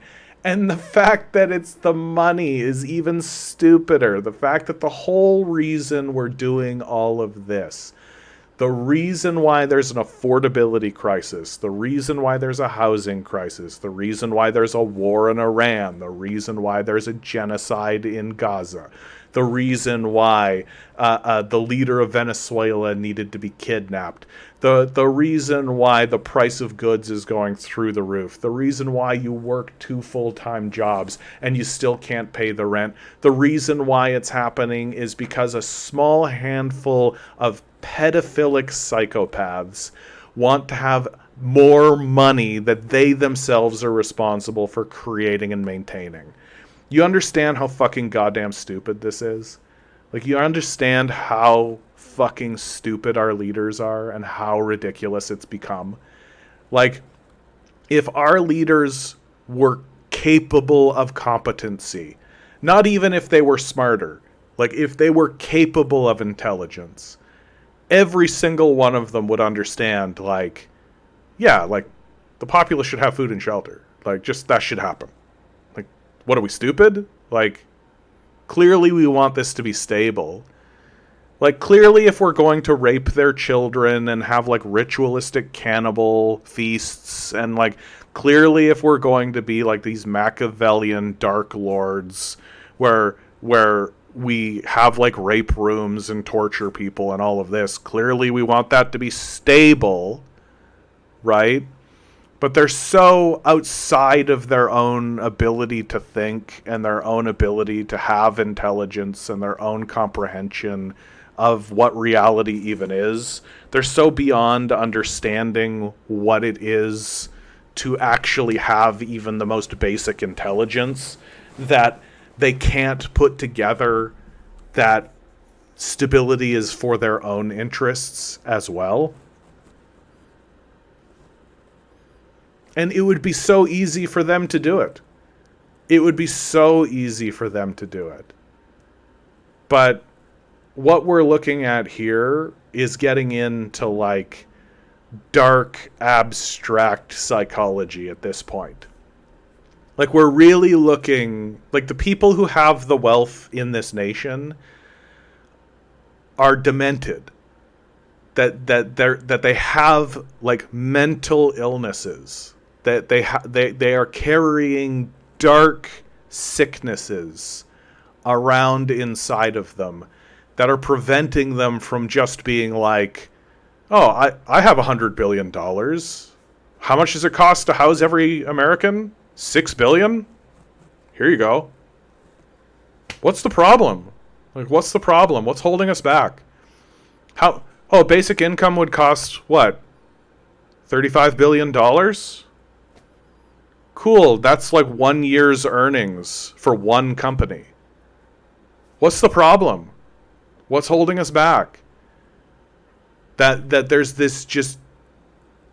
That what we're really revealing and what this time is really revealing, what this stupid age is revealing, is that You cannot allow a single individual to have an overwhelming influence on your economic system. You simply cannot allow it. It cannot be permitted to exist. And this is part of the stupid age and the stupid sickness. Like, we all understood that we shouldn't have a king. We all understood that when it came to the king or the president or the ruler of a country, that there should be checks and balances. That's the whole reason you have like a parliament and a senate and then a Supreme Court. It's the reason why you have a Congress and a Senate and a Supreme Court and the office of the presidency. The reason why you want to have spheres of influence and checks and balances, right? The entire purpose of it was so that you could have a diffusing of the power structure. And yet, for some reason, when it comes to money and economics and assets, yeah, sure, one guy can have $1 trillion. That makes sense. We are a deeply stupid people, like, and that we all just let it happen. That the people who were suggesting it and the people who argued in favor of it weren't drummed out of the public sector completely. Like, the people who argued in favor of neoliberal economics should literally not be permitted to stand up and speak in public. That's how devastatingly, at least, stupid the things that they were saying have been. And yet here we are, dealing with the consequences of this incomprehensible stupidity. And instead of collectively doing the thing that we all know should be done, which is gathering around the halls of power and demanding a formal change to the economic structure of the society that we live under, instead of that, we just keep going to these jobs we hate to work for people we don't know, to do something that we know is pointless, so that we can get access to resources that were free in the first place. Like this embarrassing culture, this embarrassing civilization, this embarrassing position that we find ourselves in, where we just have to constantly be dealing with the embarrassment of being alive in this absolutely unsupportive, demented environment controlled by pedophilic rapists. And the best part is that these fucking losers keep standing in front of us telling us how great they are. And the most embarrassing part about it, the part about it that just absolutely floors me to the ground, was that 38% of them are like, this is great. This is the way it should be. Yup. Every third person you meet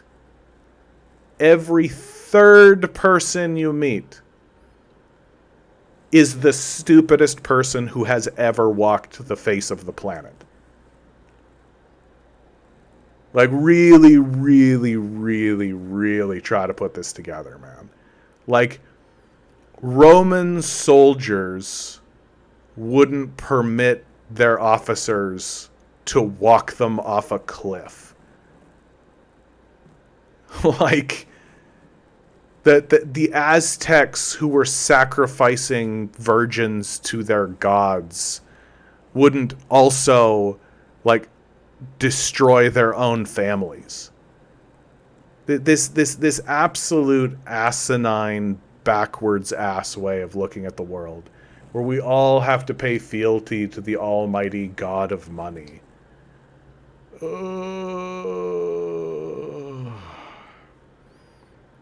And it's that these incomprehensible, stupid people we're supposed to also take seriously. Like, that's the best part. That for some reason, when Larry Fink stands up, we're all supposed to be like, this is a serious person with serious opinions, instead of fully understanding that this guy's a moron. Just an illiterate boob who is a priest of a dead religion that's betraying everyone, and everything that comes out of his mouth is just an attempt to placate you so you'll bend over and let his cock slide as deep into your ass as possible. And we're all just supposed to be like, yeah, this guy is intelligent. He is an educated man. When all he is a propagandist for a dead religion. Right? The religion of capital is a dead religion that is just in this process of rotting. And we're all within its corpse. We're within the corpse of capitalism, witnessing the rot from within. And if you're without it, if you're outside of the system of capital looking at us, you see the rot. How could you miss it? How could you miss it? That will say things like, I think that prestige is diminishing internationally. Yeah, I bet it is. We're like a shambling corpse that's still like trying to woo people. Like, you understand that? We're like a guy who still thinks we're Prince Charming going up to the world being like, hey baby, how are you? And we're like literally in decay and like reeking of rot. It's this cartoonish inability to have even the most basic of self-awareness that just makes us so laughably dumb and ridiculous.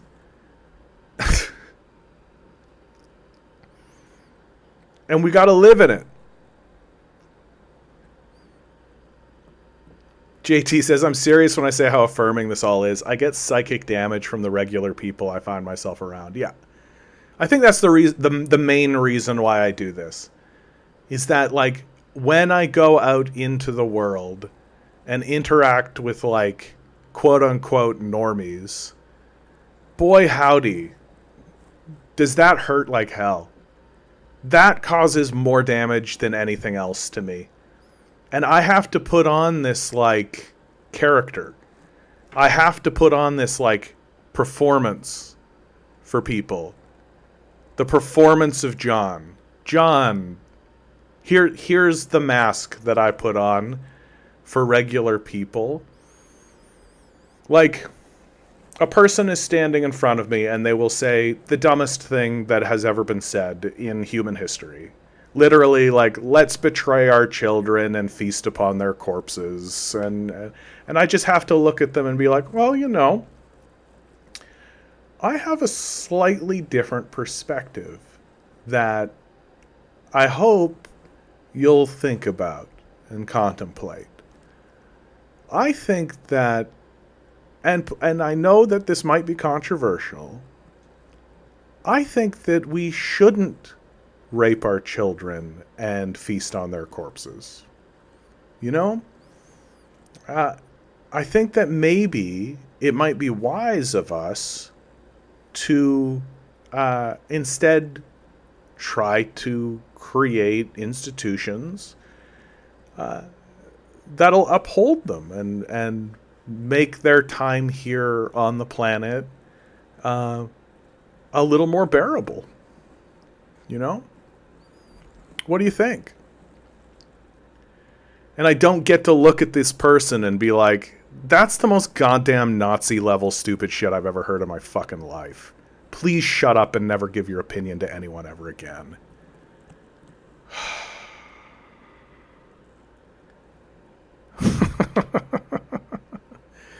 Like, can you believe that there was genuinely a moment at any point when anyone actually bought into the idea that the best way for us to become richer as a nation is to make everyone poorer? This is actually the argument that they put in front of us for decades. This was Thatcher. This was Reagan. This was Mulrooney. This was the economics of neoliberalism that they've been peddling, and they're still peddling in front of us today. They're still carting it out, and they're still saying it to your face. That the best way for everyone to get rich is for everyone to be poor. That's the economics of neoliberalism. that we'll make you all poor and make one person super rich so that that person then will make everyone rich. That's the logic. And we all went, oh, I guess that makes sense. Yeah, okay. And now here we are. The small handful of pedophilic rapist Epstein lovers are rich. More rich than anyone has ever been in human history. More wealth and assets and accumulation and technology and power than anyone has ever had. Are you rich? You got a lot of prosperity going on in your life? You're seeing a lot of bright lights in your future? You're seeing a good, warm future for your kids? You're seeing a lot of positive moments coming? And meanwhile, the people who excavated the prosperity from your society are fleeing it, are going to Argentina and building bunkers in Hawaii and building gated communities in Texas. And when you stand up and say, hey, that wealth that you extracted from us, we think that we should take some of it to trickle down into the society. Now they just say, that's not going to help you. So now they've just jettisoned out the back door entirely, even the lie that this was all about increasing your prosperity in the first place. And now the lie they're telling you is, oh, if you try to increase your prosperity with my wealth, that won't increase your prosperity.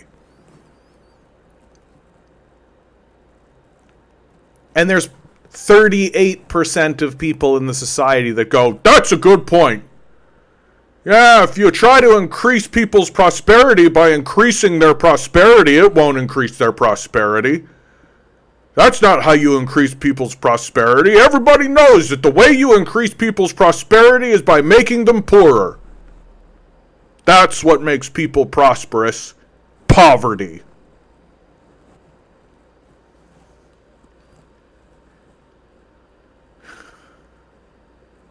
We're monkeys, man. Like, we're monkeys. Like, most people living in the world today are just walking around at like a monkey level. And they love it. They love it. They love being a monkey. They love existing as a monkey.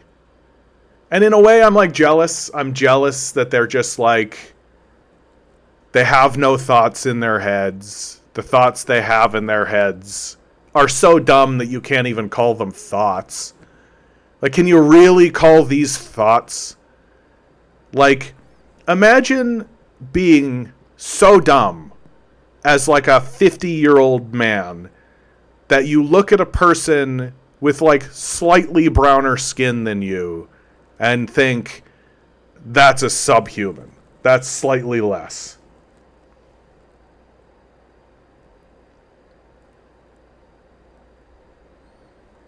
Yeah, Bound is making this argument, and I understand this. I wouldn't include technology and wealth. Everyone is far more wealthy than 50 years ago if you include tech. Even poor people in the U.S. walk around with a computer in their pockets with full access to the world's knowledge. Not that they read it or know anything about it. The literacy crisis is serious. You gotta say monkey like Frieza. I don't know that I understand that, but that's okay. Yeah, to me, like, I'll get talking with my dad, and my dad will be like, what's everybody's problem, man? Like, I remember not having plumbing. I remember not having electricity. Like, shut up. Like, you've got a phone in your pocket. Like, everyone, like, why are you complaining? It's that we are being excluded from prosperity. The prosperity exists, and it's the false scarcity. We exist in an environment that is full of false scarcity.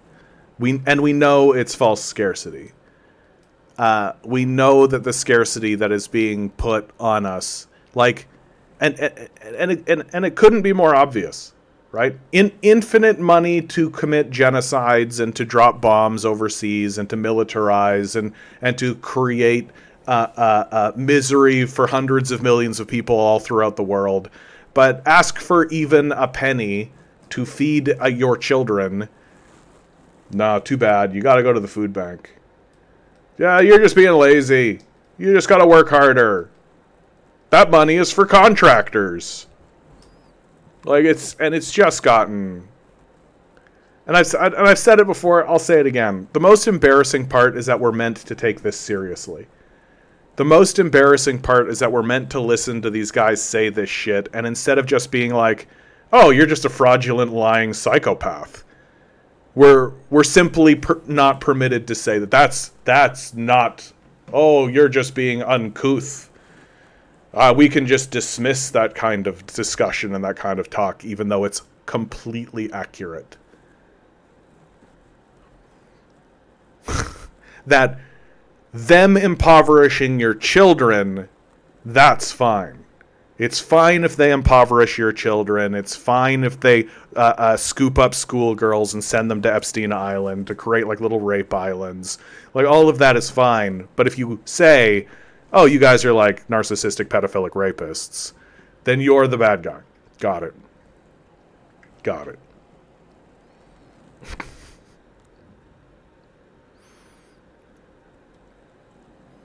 And so all I do these days, right, is I just plug along on like the career path that I'm on, teach English as a second language, right, do some performances here and there.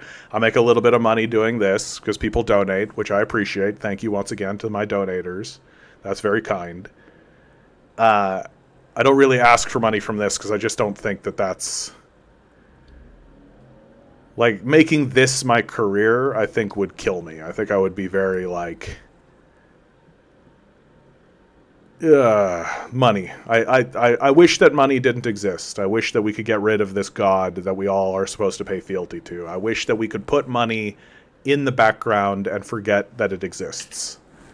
I wish that there was like 10 people whose job it was to just like manage the money in the background, and that the rest of us would just live our lives and forget about it.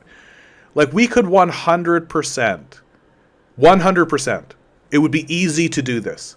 It would actually be ridiculously easy to do this. We already do this. It's called a food bank. We could create a system where we just walk into a grocery store, gather the food we need, and leave. And there's literally like no money exchange whatsoever. No more lineup at a cashier aisle. No more of this like going through a security checkpoint in order to leave the grocery store. Just straight up walk in, get what you need, leave. We could 100% do that. We throw away 40% of our food. There's 40% food waste in this society. The idea, like, we could straight up just create a governmental institution, a crown corporation, that pays the farmers, that pays the producers, that pays the people actually organizing, the stock people, that pays the people who run the establishment, and just let people walk into the building, take the food, and leave. We could make transit completely free. There's like literally no reason people should be paying fares for transit. To me, that's an absolute sign that we are just the stupidest people alive. Every single time we've studied this issue, every single time we've done, and even like Harvard, Oxford, Cambridge, like any time anyone has looked at this issue, the turnaround and the conclusion is exactly the same. For every single dollar you invest into transit, you get $3 in return. For just the most obvious, clear-headed reasons you would ever think in your life. And instead of that, we've got to charge some elderly woman $3 so she can go get groceries. Like, shut up. It's so stupid. It's just the dumbest thing that you could possibly imagine, and we're just hard committed to it. We're hard committed to it because you gotta earn it. You gotta earn it. You gotta... Shut up. I cannot imagine a stupider way of looking at the world. Like, we're trying to make, like, a great place to be. We're trying to make an oasis, a respite. Or, aren't we? Like, don't you want this place to be a nice place to be? Don't you want this place to be a place where nobody is stressed out, nobody is anxious, everybody is just living in the environment, having a good time? Isn't that the world that you're trying to create? And if that's not the world you're trying to create, why should we listen to what you think? Like, this is the best, man. Like, we've created a world where free speech means we're supposed to listen to psychopaths. That you can say the most psychopathic thing in the world and we're supposed to take this seriously. Instead of just saying, oh, you're a psycho, why should we listen to you? Fuck off. And then you get to go cry about free speech and being canceled. Shut up. Like, shut up. Like, if you say psychopathic nonsense, we should be able to say, you're a psycho, fuck off. Bye. That's not being canceled. That's being a psychopath. Like, I don't give two shits what Ted Bundy thinks about fucking healthcare. I don't know why I should listen to Donald Trump or Stephen Miller or Ben Shapiro on the subject of universal healthcare. These fucking narcissistic, serial-killing megalomaniacs. Like, yeah, I really care what Jeffrey Epstein had to say about communism. That's just absolutely the best, man. Like, that for some reason, when it comes to the subject of communism, we're supposed to take real serial killers seriously. Oh, communism always ends in despair. By the way, we should murder children in Gaza for Zionism. Like, Jesus fucking Christ. Like, Jesus fucking Christ. Holy cow.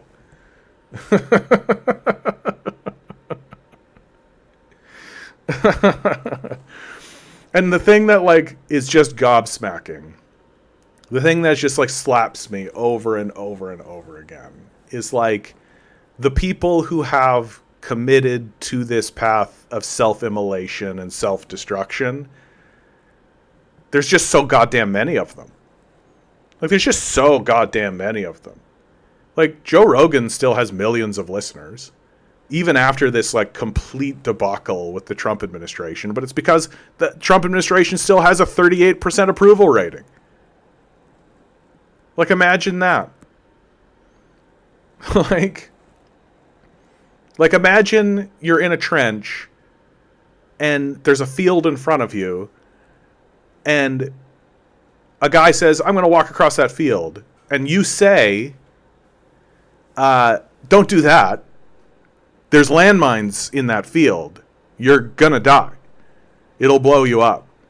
And the guy goes, no, I'll be fine. And he runs out into the field and blows himself up immediately. And you turn and look at everybody. And then another guy stands up and says, you know what? I'm going to go out there again. That's fine.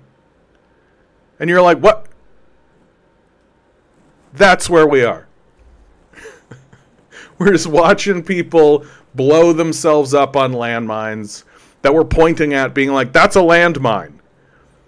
That right there is a landmine. It literally has a sign pointing at it. There's like a sign in the ground that's pointing at it. Arrow, landmine. And there's still people being like, it'll be fine. Okay. Eventually, at some point, you just got to stand back and watch it happen. JT. Yeah, sure, but that's just one landmine. You can't judge the whole land because of that one.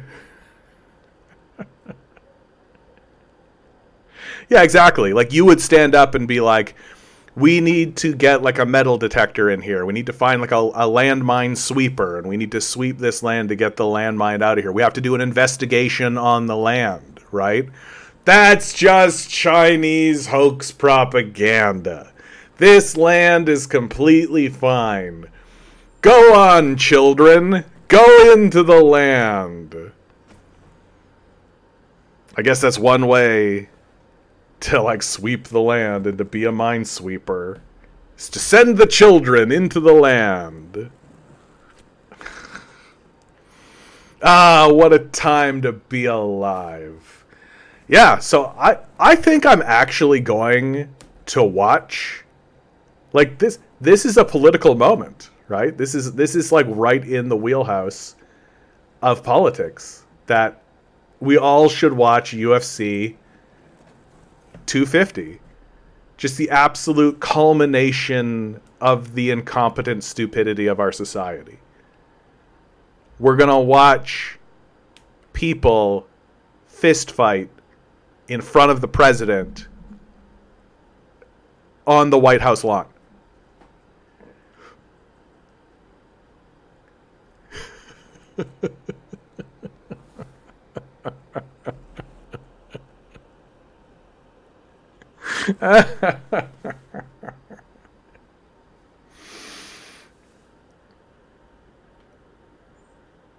I bet you absolute dollars to donuts. Like, I bet you, like, what's going to happen in November is that there's going to be, like, a big sweep for Democrats, right?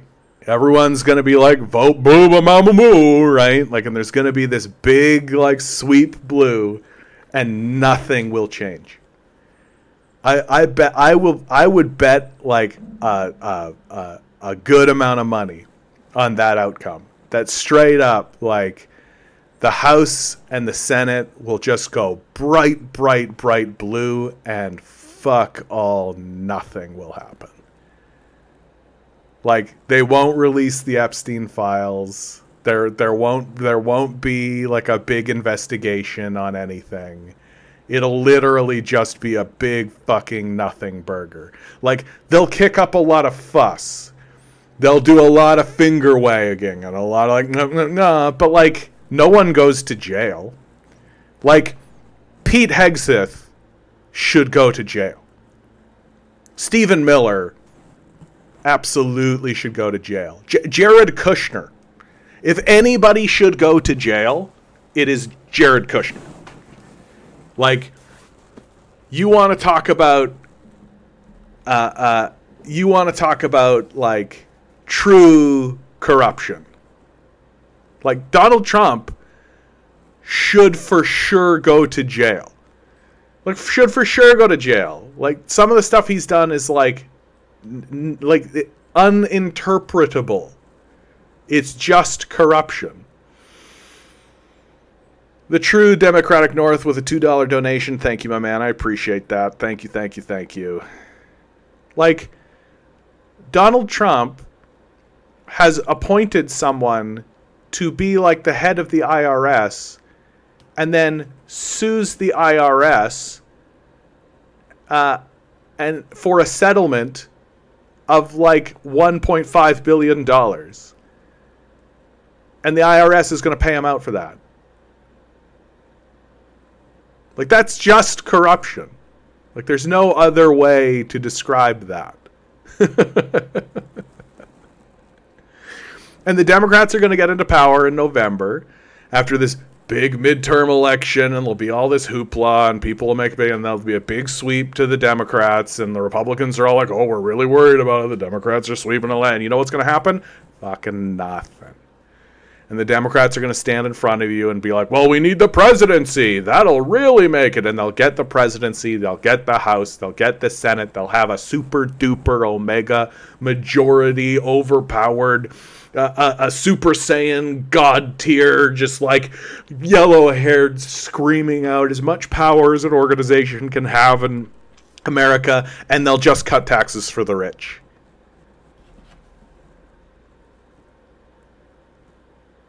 Like,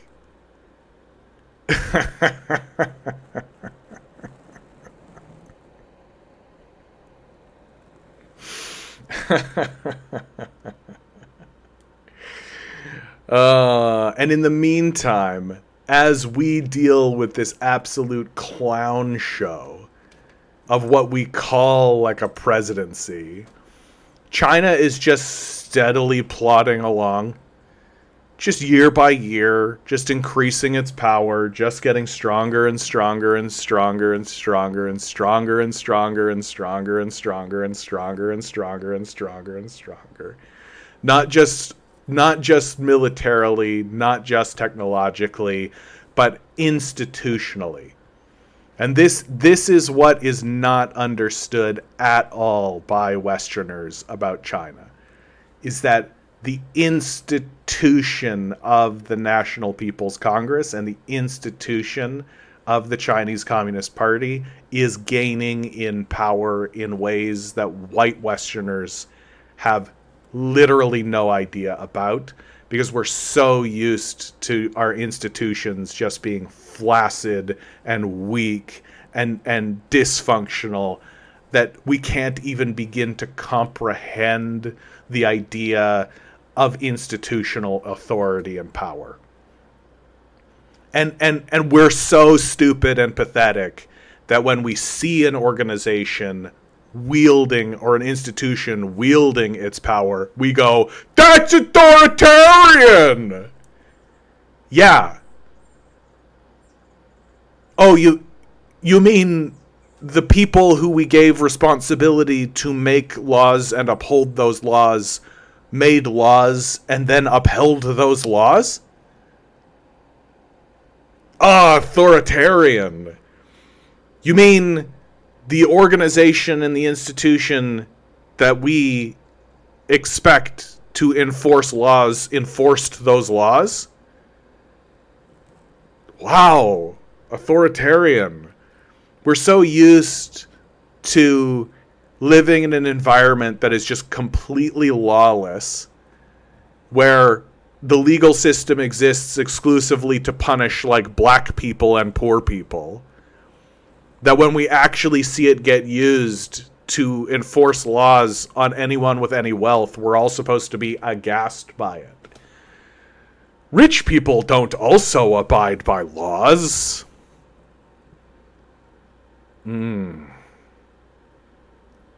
And the disparity, like the juxtaposition between what's going to happen in China and what's going to happen in North America is going to be so stark and so startling that I don't think people in the white Western world are going to believe it.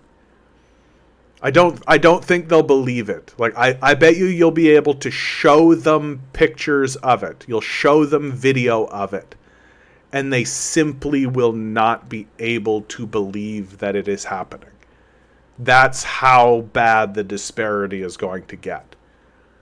That the filth and the dreck and the homelessness and the poverty that's going to exist in North America, people will just assume is the norm, and that also exists elsewhere. And they'll just assume, as they do now, that if it doesn't exist there, it's because they're rounding people up and executing them. That's how they get rid of their poverty and homelessness.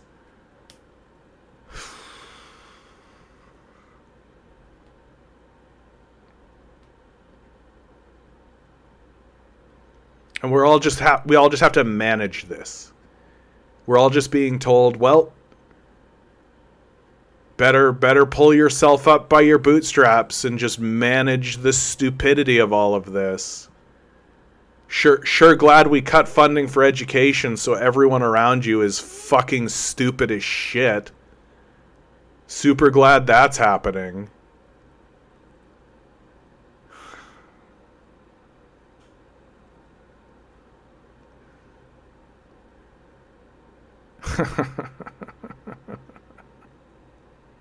Well, this has been your 3 hours of positivity.